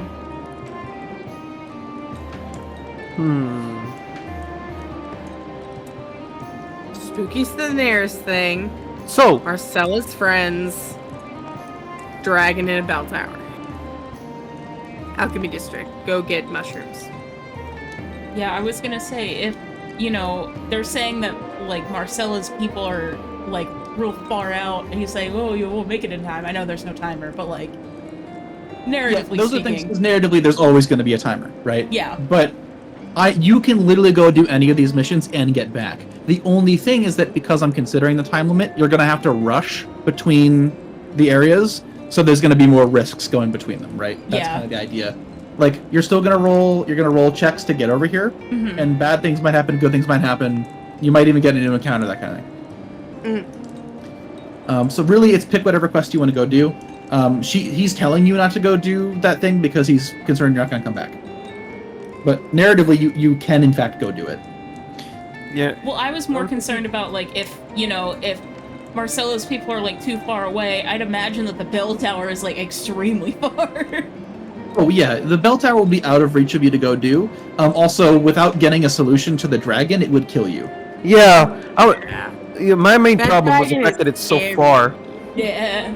On top of it, with the increased risk of traveling quickly, that's probably not a good idea. Yeah. Mm-hmm. Yeah, so the question is, which of those two do you want to go do? I could offer you a deal if you wanted to go very quickly, and I could beat the hell out of you guys. You could do both. Ooh. But that is there's 2 adventures there, you have to do both adventures, you know? Yeah, and we wouldn't be able to long rest either. No. Yeah. sounds tough. Yeah, I was gonna say that's like extra hard mode. Yep. On the bright side, though, we'd have someone with us if we went to go save Marcella's group. That is true. We'd have an extra person. Marcella will not fight with you, but she will give you her spell slots and healing. Oh, good. That's a little buff for going in there. Healing nice. We like healing. Honestly, I kind of want to go and try and see if we can get Marcella's people. I will Yeah. say, I think that Marcella's thing is what I am most interested in. Me as a too. I want to player. know what's yelling at them. Okay. What All right. yelling? What'd it do? It's The great. party decides, I assume, to head southeast to the warehouse in search of Marcella's party. Specifically Nia's party, because that she is the leader, and they're Marcella's friends. So, Gotcha. before that, you guys head to the refugee camp. And you look around, and it's not hard to find the row of like tents that are set up that are super cramped together, and you'd be able to obviously identify like Pyralian military discipline. And asking around, they would recognize you and quickly lead you to Alexei. And eventually you'd find him, and he'd say, what can I do for you? Yuffie will step forward and basically kind of give the rundown of like, hey, we've heard about these goblins that are going to be coming like through here in like a week, right? I wanna help. You should. You want me to do what? To defend a gate? Yes, if you could assist in defending one of the gates, it would help us greatly. I mean, I owe you for the food and for saving our lives, of course. Although, when? Is it today? My men are quite tired still. We've been on a boat for literally 2 months. Oh yes, of course. Please let them rest, but it should be in about a week, is what they said? Question mark? Yes. Right. Okay. Well, I'll be there. So, because you have asked the Pyralians to help you defend, this is a fun time I got to introduce this concept. There are 3 organizations that live inside of the city. They're called domains, not organizations. That is my mistake. There is the domain of the Knights Errant, there is the Explorers Guild domain, and there is the Magus Guild domain. The organization is actually what you players run. And it gains characters that serve underneath it, and also gets upgraded, which is it's different than the city. I will mention that. So these are people that are loyal to you, not to the city. Oh.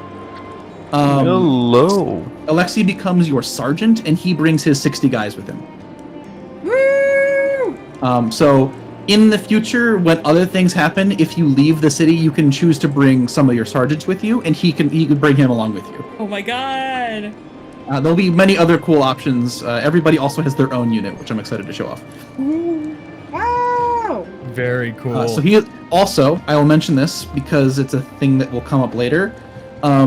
There's also the possibility of getting officers. An officer is like a single powerful person that helps you. And you can choose to bring an officer with you, and he'll fight on the map with you. So those are the 2 mechanics, officers and sergeants. And he basically says, yeah, I'll go find Goyle McDoyle and be ready. Thank you for the hydrate. I'm gonna hydrate. Hydrate, okay. And stretch. Cool. Anyway. Alright. With that, the party can get going.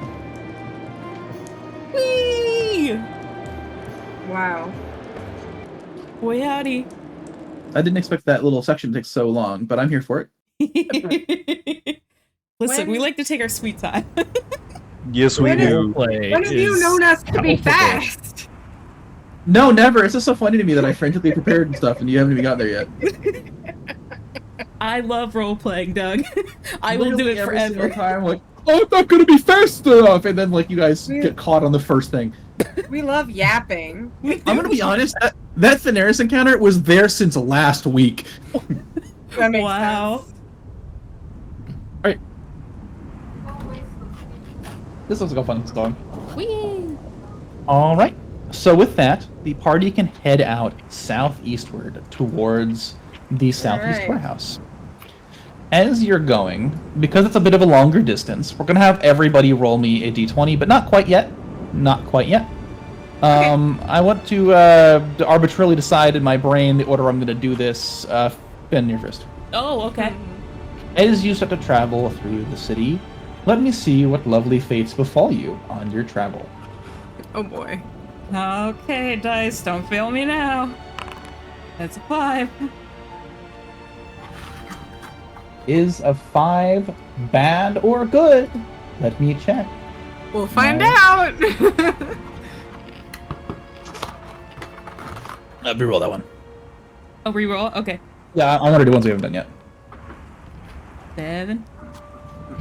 7. Okay, got you. That's a fun one. So, the four of you head out the southeast gate, and you quickly start to make your way through the twisting and winding streets of the city of Law. You pass over canals that have long since flooded and have had to jump across stone bridges. You pass by a couple of goblins that are sort of conniving around corners onto wargs, and have to reroute yourself to go around them. You're sort of pushing yourself through the you're pushing yourself through these like old decrepit streets, and you start to see bits of nature kind of taking back over, stretches of vines growing up buildings, and gutter systems long since destroyed by mountains of rainfall. The city, if it wasn't pitch black, it might be kind of pretty. And you push on through the streets, twisting and winding through back alleyways to avoid any sort of confrontation, and you make a good bit of progress. 7 is one I wrote for myself. It's exposition time. Yay! Okay, there you go. Next up, Mr. Tornrobe. Oh, okay. Is it r/ or /r? Slash R. A 10. Very good. Roll me another dice here in a second. Go ahead and roll me 3d6. Oh no. Whoops. My bad. That's not a roll. You silly This goose. one will be.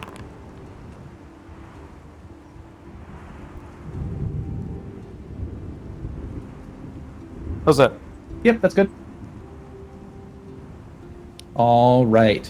So, as you're walking along, you go through a couple back alleyways and have to jump across a roaring, not sluice gate, aqueduct. As you're traveling along, you come across a small patch of grass where, like, they would grow a tree out of normally.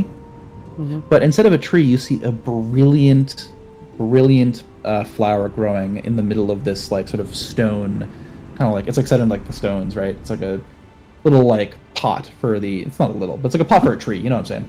Mm-hmm. With bricks built up around it. You see a beautiful flower with golden petals, which sort of glimmers in, actually there's no light, but it's sort of glimmering in the night.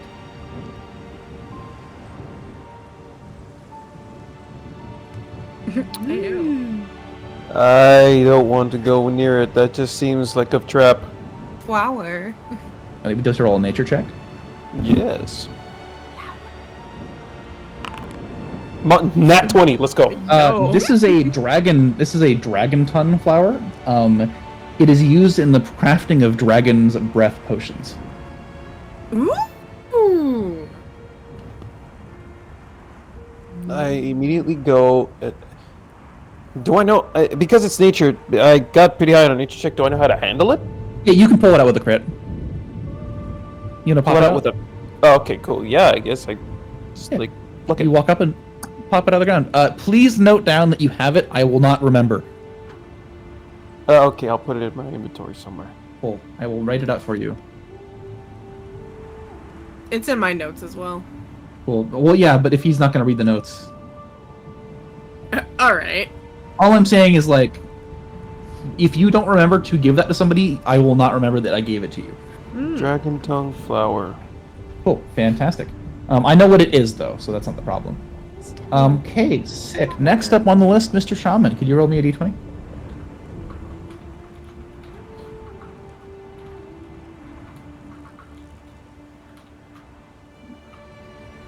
Shaman! That's okay. That's pretty fun. Is it?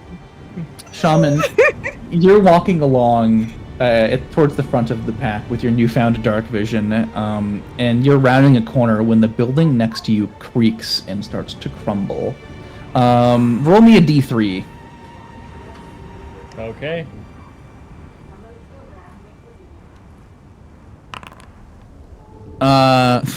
Sorry, Prince. You watch a sizable brick slide out of the building and go to hit Tornrobe in the back of the head. Would you like to dive in the way?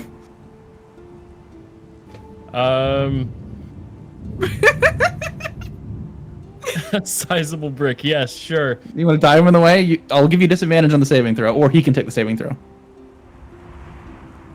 You give me disadvantage? Because you're taking the hit for him. Like, you have to block it, and that's more difficult than not getting hit. Make sense? This guarantees that... Sure, okay, I'll try and block it. Alright, go ahead and roll me a dexterity saving throw at disadvantage. DC is 12. Oh, Nice. Fantastic Slay. job. My You see this shield brick is on my back. You see by this the brick way. kind of start to shimmy out of the way. How do you block this? Like it's pretty damn big. It's like cinder block sized. How do you block this thing? I literally make like almost like a tackle dive on top of Tornrobe because my shield is on my back and I just want it to like hit my back and roll off. Yeah, it hits the shield on your back and it splits perfectly in two and slides down either side. You don't take any damage. Wow. Beautiful. Cool. Wow. Fantastic. All right, the dangers of the city doing their dangerous thing. And guess what, Verity, you're up last. Okay. 12. I'll reroll that when you already had it. Okay. Oh, until I get bored of rerolling them. 6. I want to do that one. That's pretty funny. You realize you're starving. Ugh. Like anime hungry. Like I have to eat now. This one is labeled. This one is labeled number 6. A stomach grumble. My tummy is rumbly. Civ will mutter, careful, you'll topple another building. All right. You How think about that? silly. You think about that? Verity? I'm so... I mean, yeah, I think Verity will like kind of roll her eyes and her tail is kind of flicking back and forth. Like it's to a point where she's like hangry and it's annoying. But luckily she is a prepared girly and she will like rummage through her bag and pull out a little pouch of charcoal that she stole from the fireplace before they left. Incredible. You start crunching away on some charcoal. She's chomping. Fantastic. Ew, what are you eating? Oh my god. It's charcoal. I don't know what else to say. All right. It's not great, but it does in a pinch. All right. You feel uncomfortable. It takes about a full day of travel to get almost halfway there. You're moving pretty quickly. We knew. And as you're starting to get tired, something happens. You're sort of walking along, and you see these two shapes kind of fly overhead. They're definitely dragon shadows, but they're pretty tiny. And they kind of whirl around and look back at you. 1 second.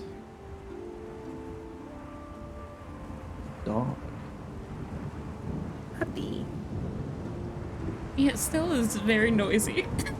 Stella! What is the party's marching order? Verity's near the front, if not in the front. Cool, I got it assigned. I think I figured it out. I'll be just at the back. Yep, that's actually what I imagined. Civ is up with Verity. I think Yuffie is in front of Tornrobe. As it is. As it should be.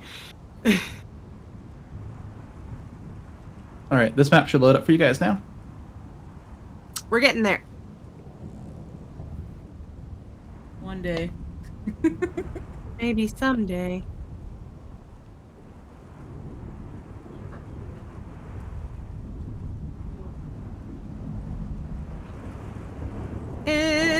Dark.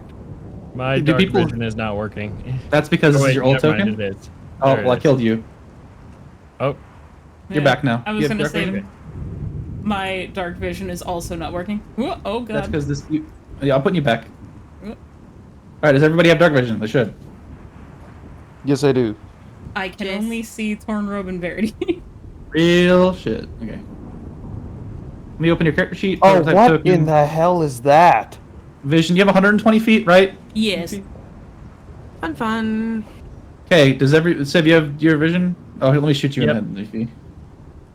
You're back There now, we you go. see? Yes. Cool. Oh, we All have right. friends. As you're marching down the road, you notice these two sort of shapes dive out of the darkness of the clouds, and they go to attack you. They look kind of strange. You can immediately recognize there's kobolds on their backs. You're welcome to move up to 15 or so feet to position yourself as you see fit. Kobolds, why have you betrayed us? There Civ will definitely move to the front of the party. There's kobolds riding them, you say? Yes. Mm. Tornrobe cracks his knuckles. All right. Go ahead and roll your initiative.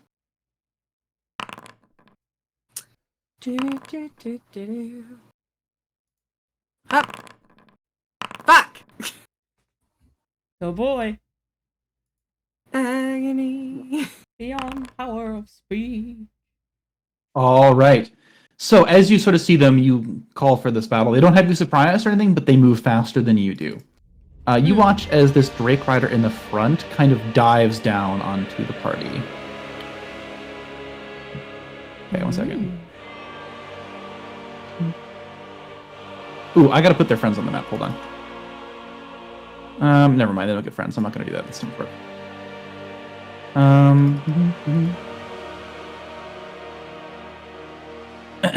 All right, this one is the one that gets to go.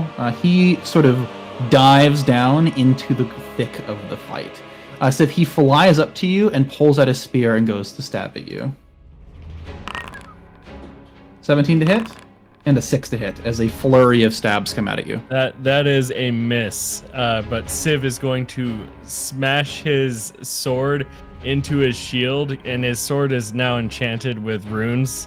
Ooh, very nice. So it gives off a very fiery spark, and he slaps the spear away. Cool. In addition to that, he will also use his trained tactics ability, and he flaps his wings and moves through this position without provoking opportunity attacks. Wow.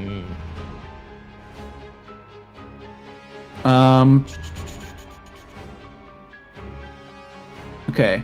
As he does so, he gets to pick one of the other things for him to do.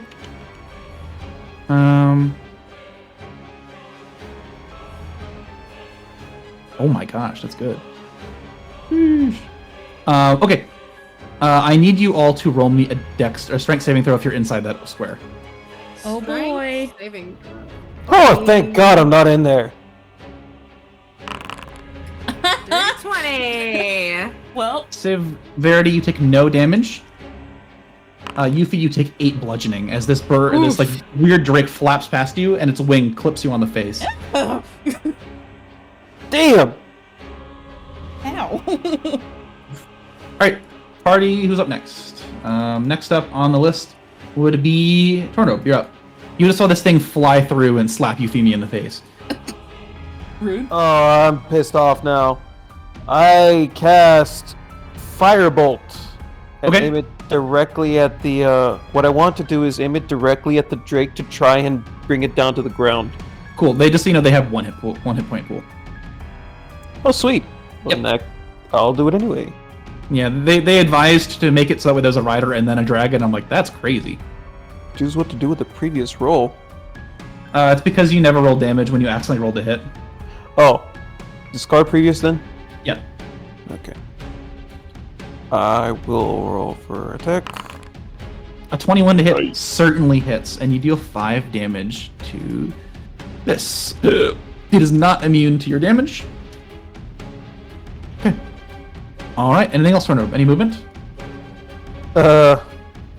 I run towards Euphemia. Cool. Just like try and pick her up. Are you alright? Yes, but my face hurts. Fantastic. Euphemia. There is a big old thing flapping in your face. It looks like an insect. It's kind of concerning. Ew. I thought I hit it. You did, yeah. It's not dead. You said it had 1 hit point. Oh no, they have 1 hit point total. Like the dragon and the rider are the same thing. They each have the same hit point pool. Oh. Okay. Interesting. In that case, Yuffie is going to kind of pout and scowl, and she will pull out her fun fancy sword and drag it along the ground fast enough to make sparks, and with those sparks she'll cast Sacred Flame. Very cool. That's a Constitution saving throw, right? Or is it Dexterity saving throw. Dexterity saving throw from the Drake. An 8 that goes through. How much damage does it deal? 7 damage. Ooh. The Drake Rider is hurt. Why you don't hit a princess in the face? Die. Oh, it doesn't say that. You don't understand its language. Oh. What language is it speaking? I'm so curious. Anything else, Yuffie? You can walk away, let it give you an opportunity to attack if you'd like. I'd rather not. Well, I think I'm good. Very good. Yep. Civ. Civ is going to do his own thing. He is going to. It's in the air. You can't hit it. That one's still up in the sky. It's that in one's the still air? up in. Yeah, that one's still up in the sky. Oh, It's okay, like 30 feet off the ground. This one on the ground? Yep, it's low enough you can swing at it. Okay. He is going to hold his shield in front of him and put his sword on top of it and literally charge at this thing. All right, with a heroic charge, you run in to go stab it. He is going to swing at. Where's my sword? Where is it? There it is.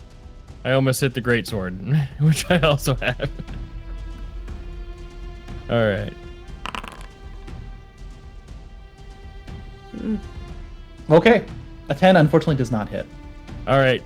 Can I use my item interaction to, since there's kobolds on the top of this thing, I'd like to try to distract it by flipping a gold coin with my thumb. Okay, yeah, that's fine. You like flip out a gold coin. You notice that the kobold does not care. Interesting. Anything else, Civ? That's it.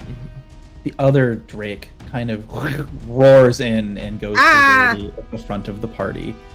And you see that he flips out his spear and goes to stabbeth at thee. A 20 to hit you, Verity. Oh yeah, that hits.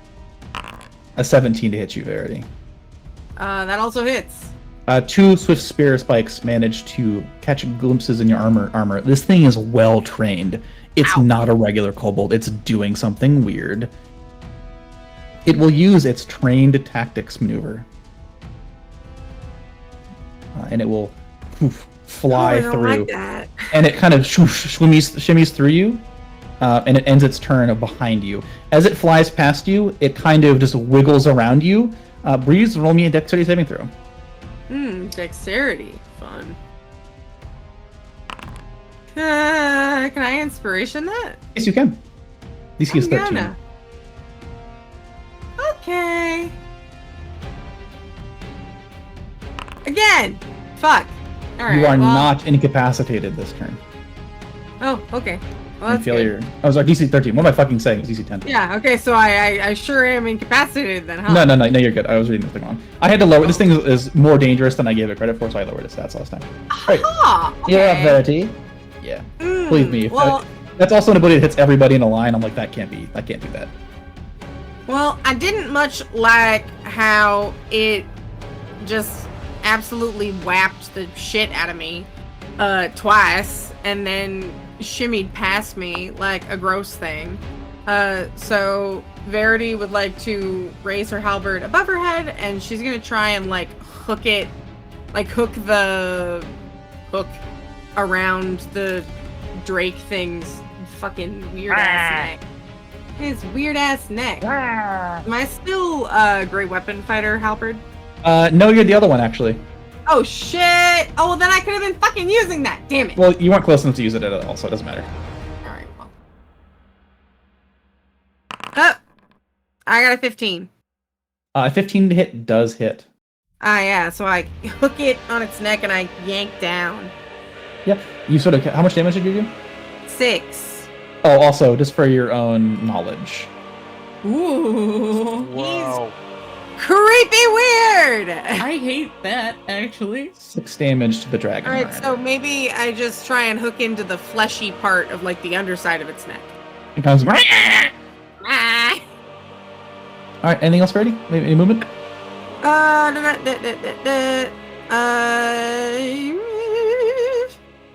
I'm gonna stay where I am. Cool.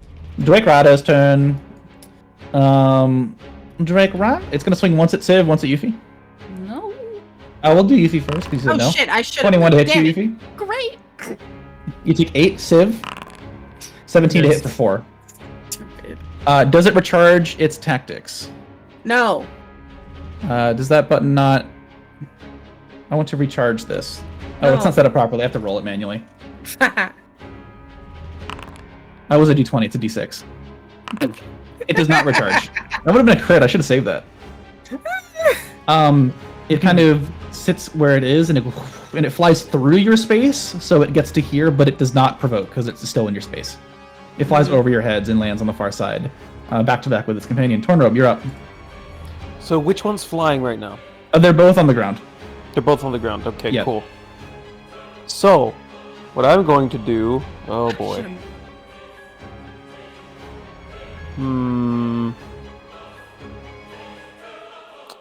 You want to move, Verity? I know what you're gonna say. I know what you're thinking about. Yeah, I should have, and I just didn't. You can move. Just 5 feet. That's all I need. That's what I was expecting you to have done. Thank you Oh, so fuck. much. I'm so sorry. You fool! You fell in for the oldest trick in the book. The DM lets you move into the AoE of the wizard technique. You can hit me. I don't care. Ladies, gentlemen, I may not have a brain, but I have an idea. What's your idea? I Lay it cast on me, buddy. Thunder Wave. Dear God. Oh, Yeah, there was no way you wouldn't be able to hit. You wouldn't hit the party with that. I'm gonna mention that there was no way you weren't gonna hit Verity with that effect. Even if she didn't move. Did you still want to do that? No, I'm probably gonna kill Euphemia. Well, no, sorry, Verity, not Euphemia. So the way that ability works. I'd probably kill Euphemia too because I have. Oh wait, no, HP. Thunder Wave's a circle, isn't it? Yeah, Never mind. Don't do that. That's a bad idea. it's a 15-foot cube. My brain thinks no, it is. It's originating from you, so it's actually it's not the way you think it is. It's like everything within 5 feet of you. Like are we sure? the square around you, I thought. Wave of Thunder so sweep off each creature in a 15-foot cube originating from you. Wow, that's pretty wide actually. No. Thunder Wave. I'm right. You're all wrong. Thunder Wave. Okay. Thunder Wave looks like this, and you are on the edge of the square. It's originating from you, but if it was from you, it would hurt you, which it doesn't do. Oh. You place it like this, and you are on the sides of the square. We sure have been using that wrong in Curse of Strahd, Finn. This is what Thunder Wave looks like. Oopsie. I see. So you point, and that's where it goes. It's not. Yeah, and you're on the edge. So like because of the way this works, and because we're on a grid and it doesn't work perfectly, I would say like you could do this cone, you could do this square, and you could just hit those 2 or those 3. I'll do that. Cool. So you blast out with a thunder wave. Before I say it, Verity lie prone. What? Bang. Okay. What'd you say? Go ahead and cast Thunder Wave. Oh god.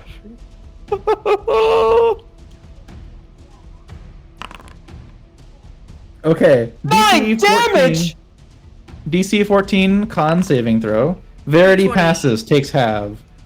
The top rider passes, takes half. The bottom rider passes, takes half. So they take 4 damage each, and Verity takes 4. Okay.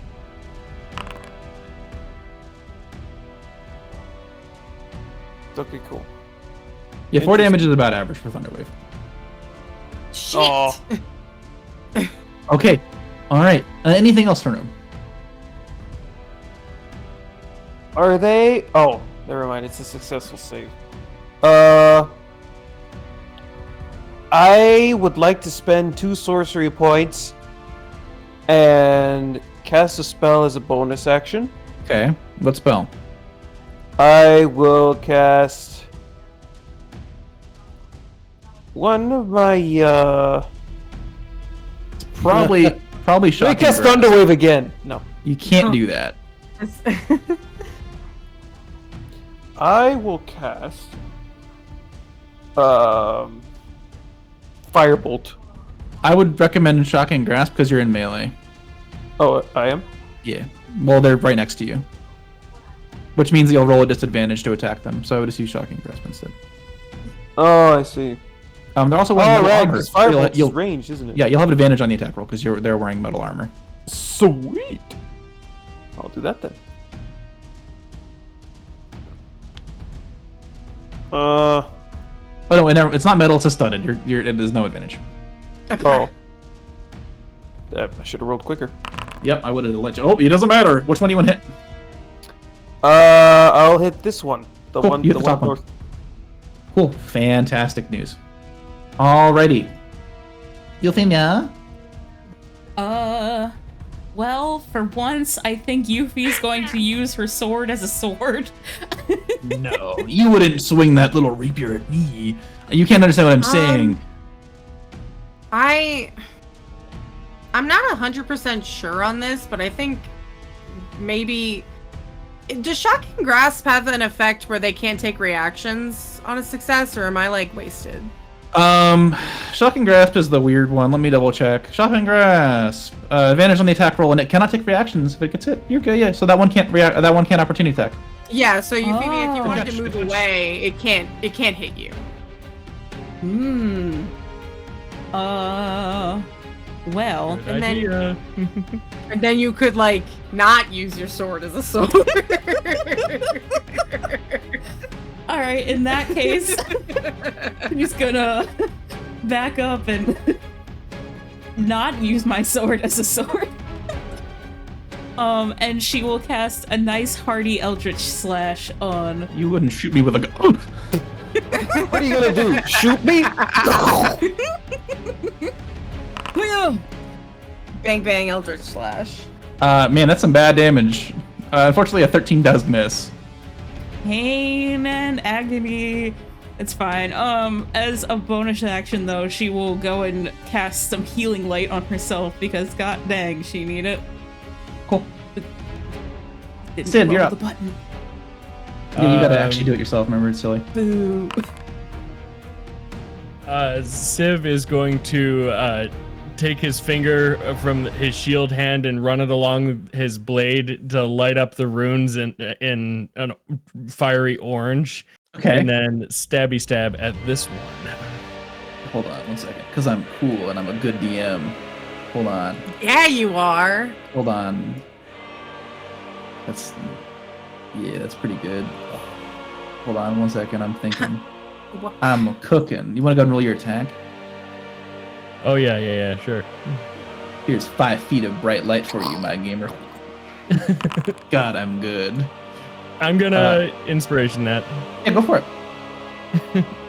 Whoop. What did I do? Oh. Oh, that's much better. Oh, that turns into a critical hit. Yeah. What are the Slay. effects of the rune you activated? Yeah, I also need to roll Oh. that. So hang on just a minute. I gotta find it. There it is. Fire rune. Use ability. Don't forget that'll do double damage because you crit. Oh. Yeah. Oh. Wait a minute. So how do I roll that? So just do another slash roll 2d6 and I'll add it.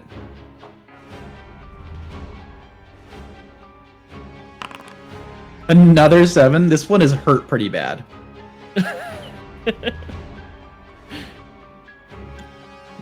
Civ is going to chuckle, and he's going to use his item interaction to pick up the gold coin that he just tossed and Oh my pocketed. god. Fantastic. Back to the Drake. Drake time. There's no need to fill Drake. He's going to see, does his thing recharge? It does. He gets Which his ability Drake is back. it? The bottom Drake. Bottom Drake, okay. He's going to use his spear to stab once at Verity for a 10 to hit, and once at Tornrobe for a 14. Yeah, that hits.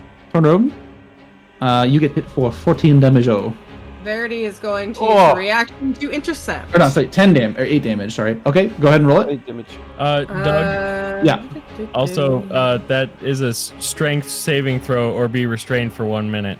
Very All good. right. That's significantly stronger. Yeah, guess what ability doesn't work because I put it in badly. That's right, that one. Sorry, he's going to make a strength save? Yeah, it says strength saving throw or be restrained for 1 minute in the spell. Well, he unfortunately passes. Okay. Oy. Yeah, if you remember, it's a D10 plus proficiency, I think. Yep, I got it. Yeah, welcome to hell. 12! The damage is reduced by 12, Tornrobe. You take 0. Slay. Yeah, so it How do you like do that? And Verity like just stabs in with her halberd and like uses the blade of it to deflect the attack. Whoa! Wrong. The Drake Rider twirls his wings and, without provoking, flies across the arena and continues in a perfect arc and continues past Euphemia's head. And as he goes over top, Euphemia, you look up as this thing corkscrews to the air and spins over. And as you're tracking it, he stabs down at you with his spear. No. He has advantage to hit on this attack. A 24. As part of this, you take an additional 9 damage, 18 total, as he flies over, stabs down into you. Oh Jesus! Well, besties, I'm down. Oh shit! Verity. Hello. You're up. By the way, are you good to keep going, Shaman, or do you need to leave? I can probably finish this fight. Cool, we'll do it quick. You're up, Verity. I'm thinking. The one in front of you is almost dead. Euphemia. I have. Let me just really make this look make sense here. There you go. I have a healer's kit. I can go to her to. Healer's kit won't bring her back up. It'll stabilize her. Yeah, I know. Well, right now you should be concerned about stabilizing, or not stabilizing. Bringing her back up. We're sending her back up. Yeah. Rip. 0 hit points, right? Having a healer down is 0, not yeah. great. It brings her to 0, yeah. But it doesn't take her from 0 to 1.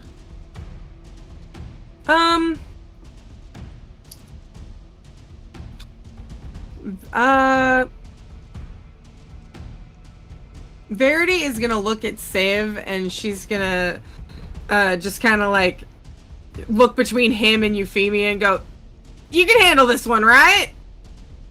Civ is gonna give a sure nod. All right, she's gonna try and move around and get to Euphemia. Cool. He will poke at you if you do so. You can go through his space if you really want to. If not, you can. Well, definitely because you can just go diagonally up and then down. He's not big enough to block the pathway. Okay, yeah, I'm gonna try and get over there. He will spirit you as you go past. Yeah, I got it. For 11 to hit. It bounces off the back of your plate armor, or the back of your fine chainmail. And she is going to,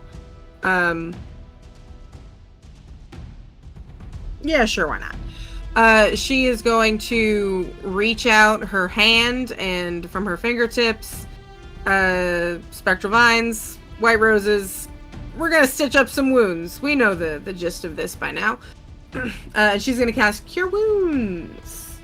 on Very nice. Euphemia. Go ahead and roll your dice. Any bonus actions or anything, or is that it? That sure is my action to do that, so I'm gonna do that. 4. But you're up. But you're up! Yay! All right. And then I don't have any bonus actions that I can do. I mean, technically, we have that one character that never appeared here. Well, yeah, but she is with helps us. you out of combat. Oh, only out of Yeah, combat? she doesn't show up on the fights now. Not even for lay on hands? I thought you said we had that. She'll after this she'll heal you, but she doesn't heal you in the middle of the fight.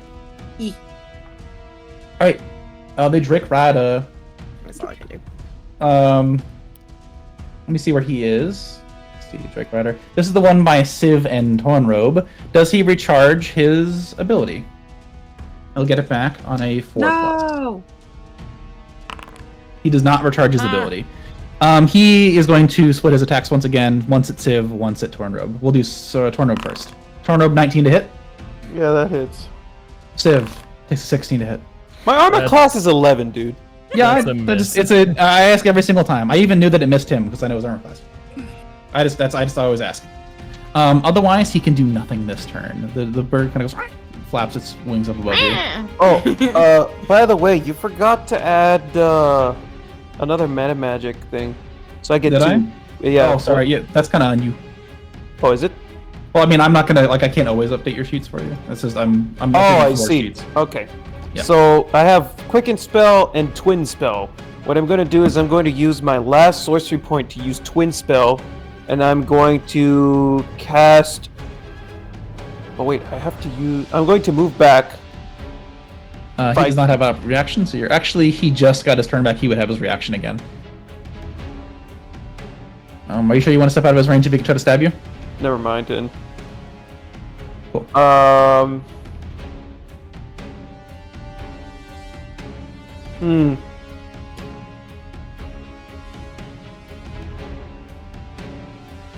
Shocking Grass is melee range, was it? Yep, it's melee. And for Twin Spell, does it have to be the same spell? So no, the way it works is you can use your bonus. The thing is, you can't cast 2 leveled spells.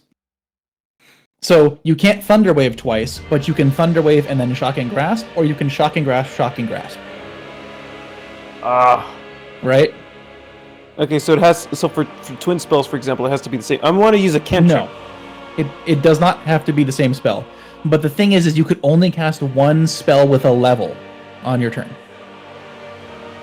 So you can't cast Chromatic Orb twice. Oh, I see. You can't cast Chromatic Orb Thunder Wave. You can only do each of those once on your turn. The thing is that the ability lets you cast one of those spells as a bonus action, and then you can still cast like Firebolt or Shocking Grasp with your main action. All right, that's for Quicken Spell, right? Yeah. Yeah, Oh, I'm talking Twin about, Spell. Yeah, Twin. Oh yeah. So Twin Spell also the targets need to be nearby each other. Oh, damn it all. Yeah, let me go look. Well, no, it says you have Seeking Spell, but maybe you got Twinned instead. If you want to use it, I'm pretty sure you can shoot. It basically doubles the spell, so it hits 2 people instead of 1. That's what I want to do. Yep. I think that's probably fine if you want to just do it. I'll check it later. All right, cool. So I'll do Shocking Grasp in my left hand, and then Firebolt in my right. So just your Twin Spell does double the same spell. So like it'll let you shoot a Firebolt at 2 targets or a Chromatic Orb at 2 targets. I thought I was getting Twin Spell and Hasted Spell confused. Got it. My apologies. No bigs. Sorcery is complicated. Yeah, you could step back and then shoot like a Chromatic Orb at both of them.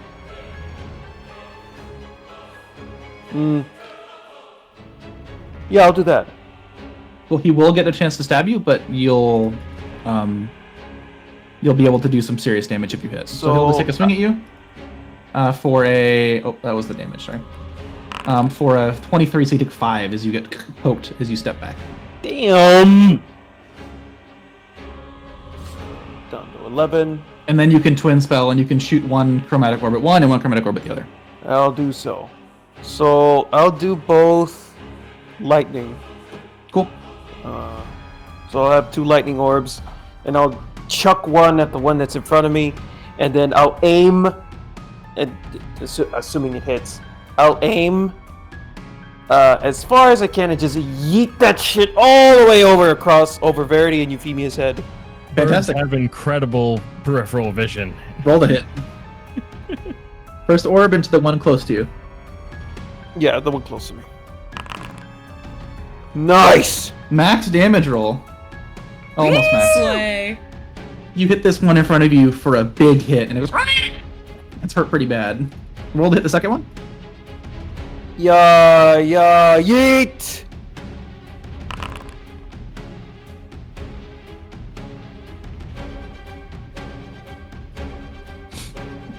Does it hit? Inspiration? 12 does not hit, no.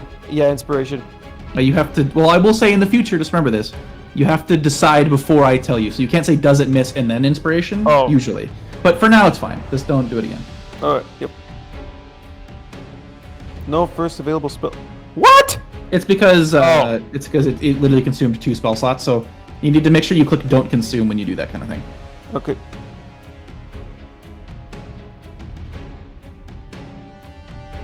There we go. That Well, that's sucks. not any better. Unfortunately, a 13 still sails off into the distance. Although you did a significant amount of damage to that one that's close to you. Cool. All right. Any other movement? You can walk away further if you'd like. I'll try and go towards right here. Cool. Just Euphemia, you're up and conscious again. You're Don't let it come back conscious. into You you. have 4 hit points. It didn't feel that good. No. The wounds don't feel great, No. but you sure are up. Yeah, no, she... she's still prone, yes? Yep. Okay. Then she will go ahead and stand herself on up. Right.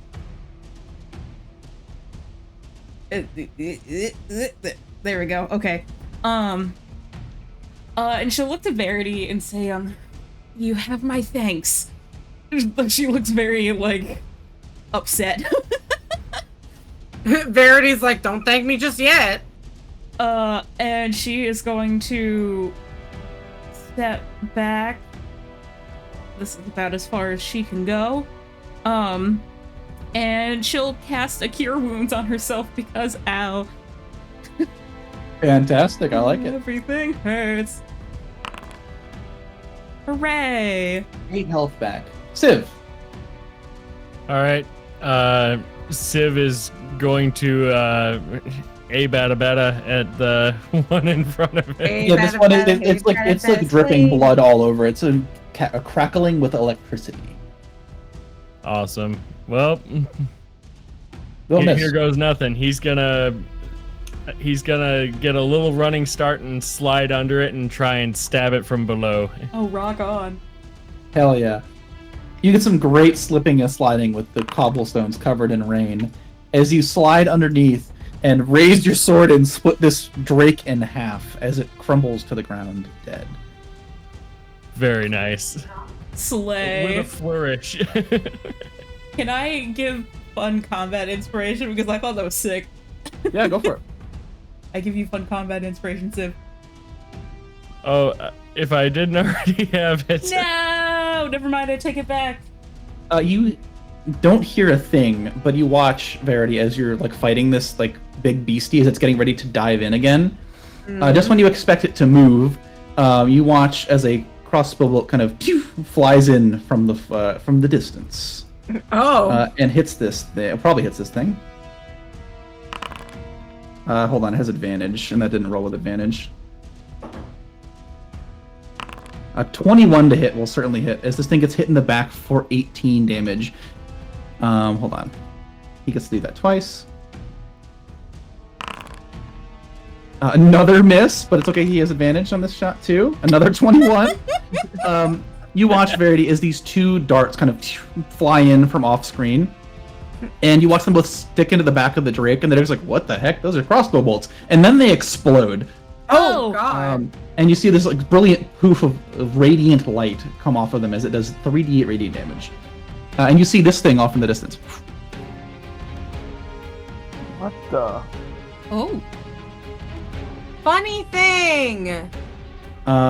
This drake looks at that thing behind him, and we'll see if he recharges his thing.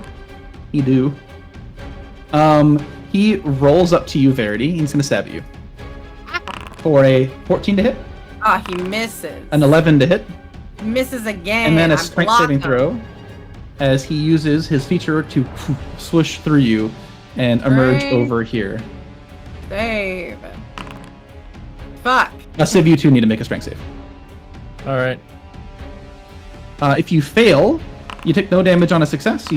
Verity took 5 damage as this wing, like the sort of drake kind of flaps its wings past you. And it gets over to here. And that is the... Oh no, he has thrust movement. He flies. He flies off in the distance. Verity, you're up. Alrighty. Shit. Everything's really far away.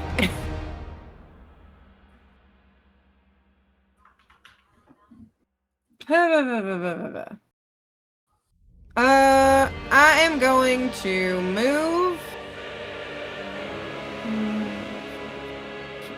Like here. Mm-hmm. And I'm going to use another spell slot, and I'm going to cast Cure Wounds on myself, because I am hurting. Very well. Go ahead and gain that benefit. Anything else on that turn, or is that it? That's kind of all I can do. Mr. Robe, you're up. It looks like the thing is fleeing.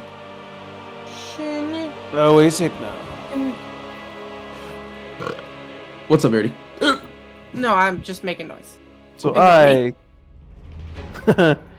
what I do is I summon a firebolt, just like toss it up like a ball once or twice, like, Yeah. and then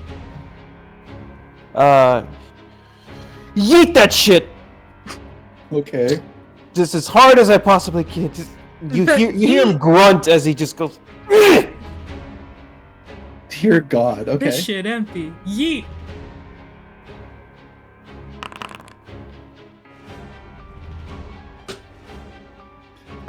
You take out this firebolt, toss it a couple times, test the weight, and as you throw it, it seems like you haven't quite mastered this spell yet, as the water kind of dissipates it as it flies, and it breaks just before it hits the Oh, damn it. Anything else, Mr. Tornrobe? Any movement? Anything you want to say? No. I Cool. just hide myself in embarrassment. Yuffie!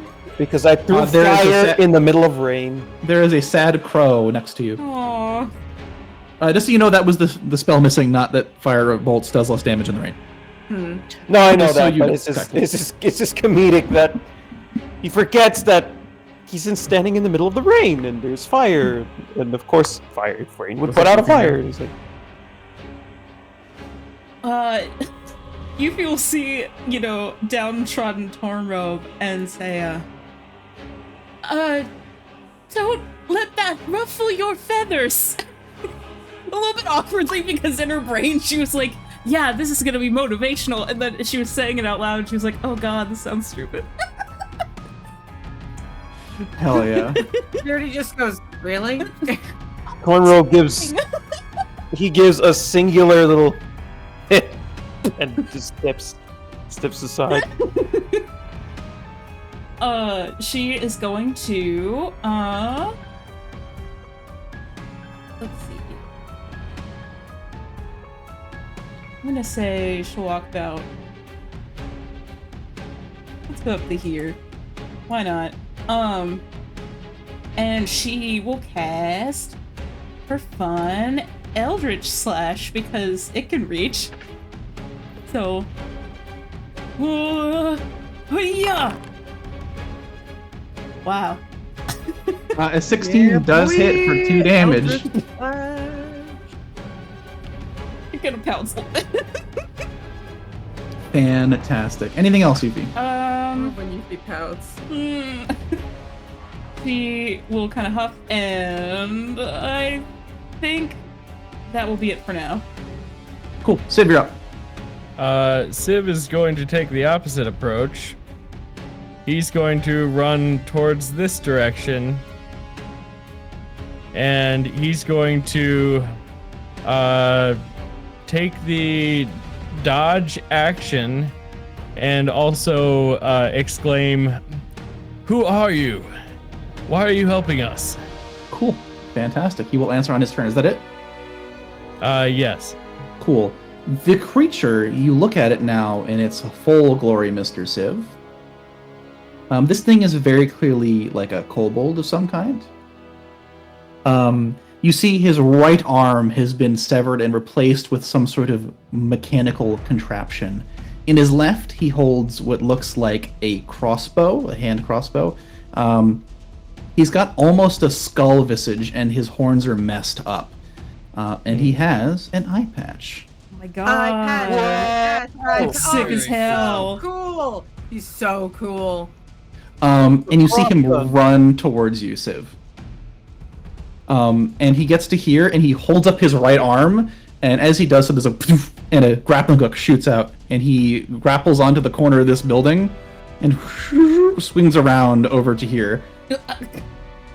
Okay, Spider-Man. And as he lands, he rolls to a stop. And he pulls out. So you can see him now, Verity. He, in his left hand, he raises a crossbow at this guy. He goes to shoot a shot at him. Tink. An 18 to hit does hit for 21 damage. Yeah. It's almost dead. And then you watch as he pulls out his other. He raises his right hand, and he shoots out a gout of fire, which does hit. Thank God. And it does 21 damage, and this thing just disintegrates into the sky. Wow. Verity, you're up.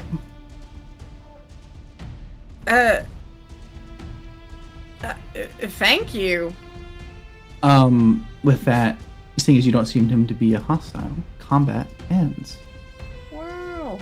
And he looks over at you, and he starts trying to talk, but you realize he does not speak the same language as you. Oh. Oh! I walk up to him, cast comprehend languages. Lets you read languages, not understand them. Yeah, it does. The I literal thought it, meaning of alien language that you hear. Okay, cool. Well, hey, guess what? I'm gonna cheat. Unfortunately, even with comprehend languages, you can't understand this guy. You absolute bastard! I love cheating. Euphemia, Yeah. you've heard this language before. Ooh? Uh-huh. It is what the Drick spoke to you in. Oh!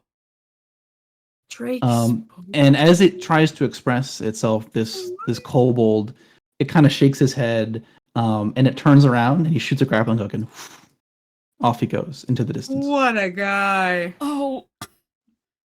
Wait! At that realization, she just. Don't you dare run off Tornrobe. I'm in sight, but I'm like, yeah, he's just fucking gone, isn't he? Hold on one second. Running away, are you? At the here.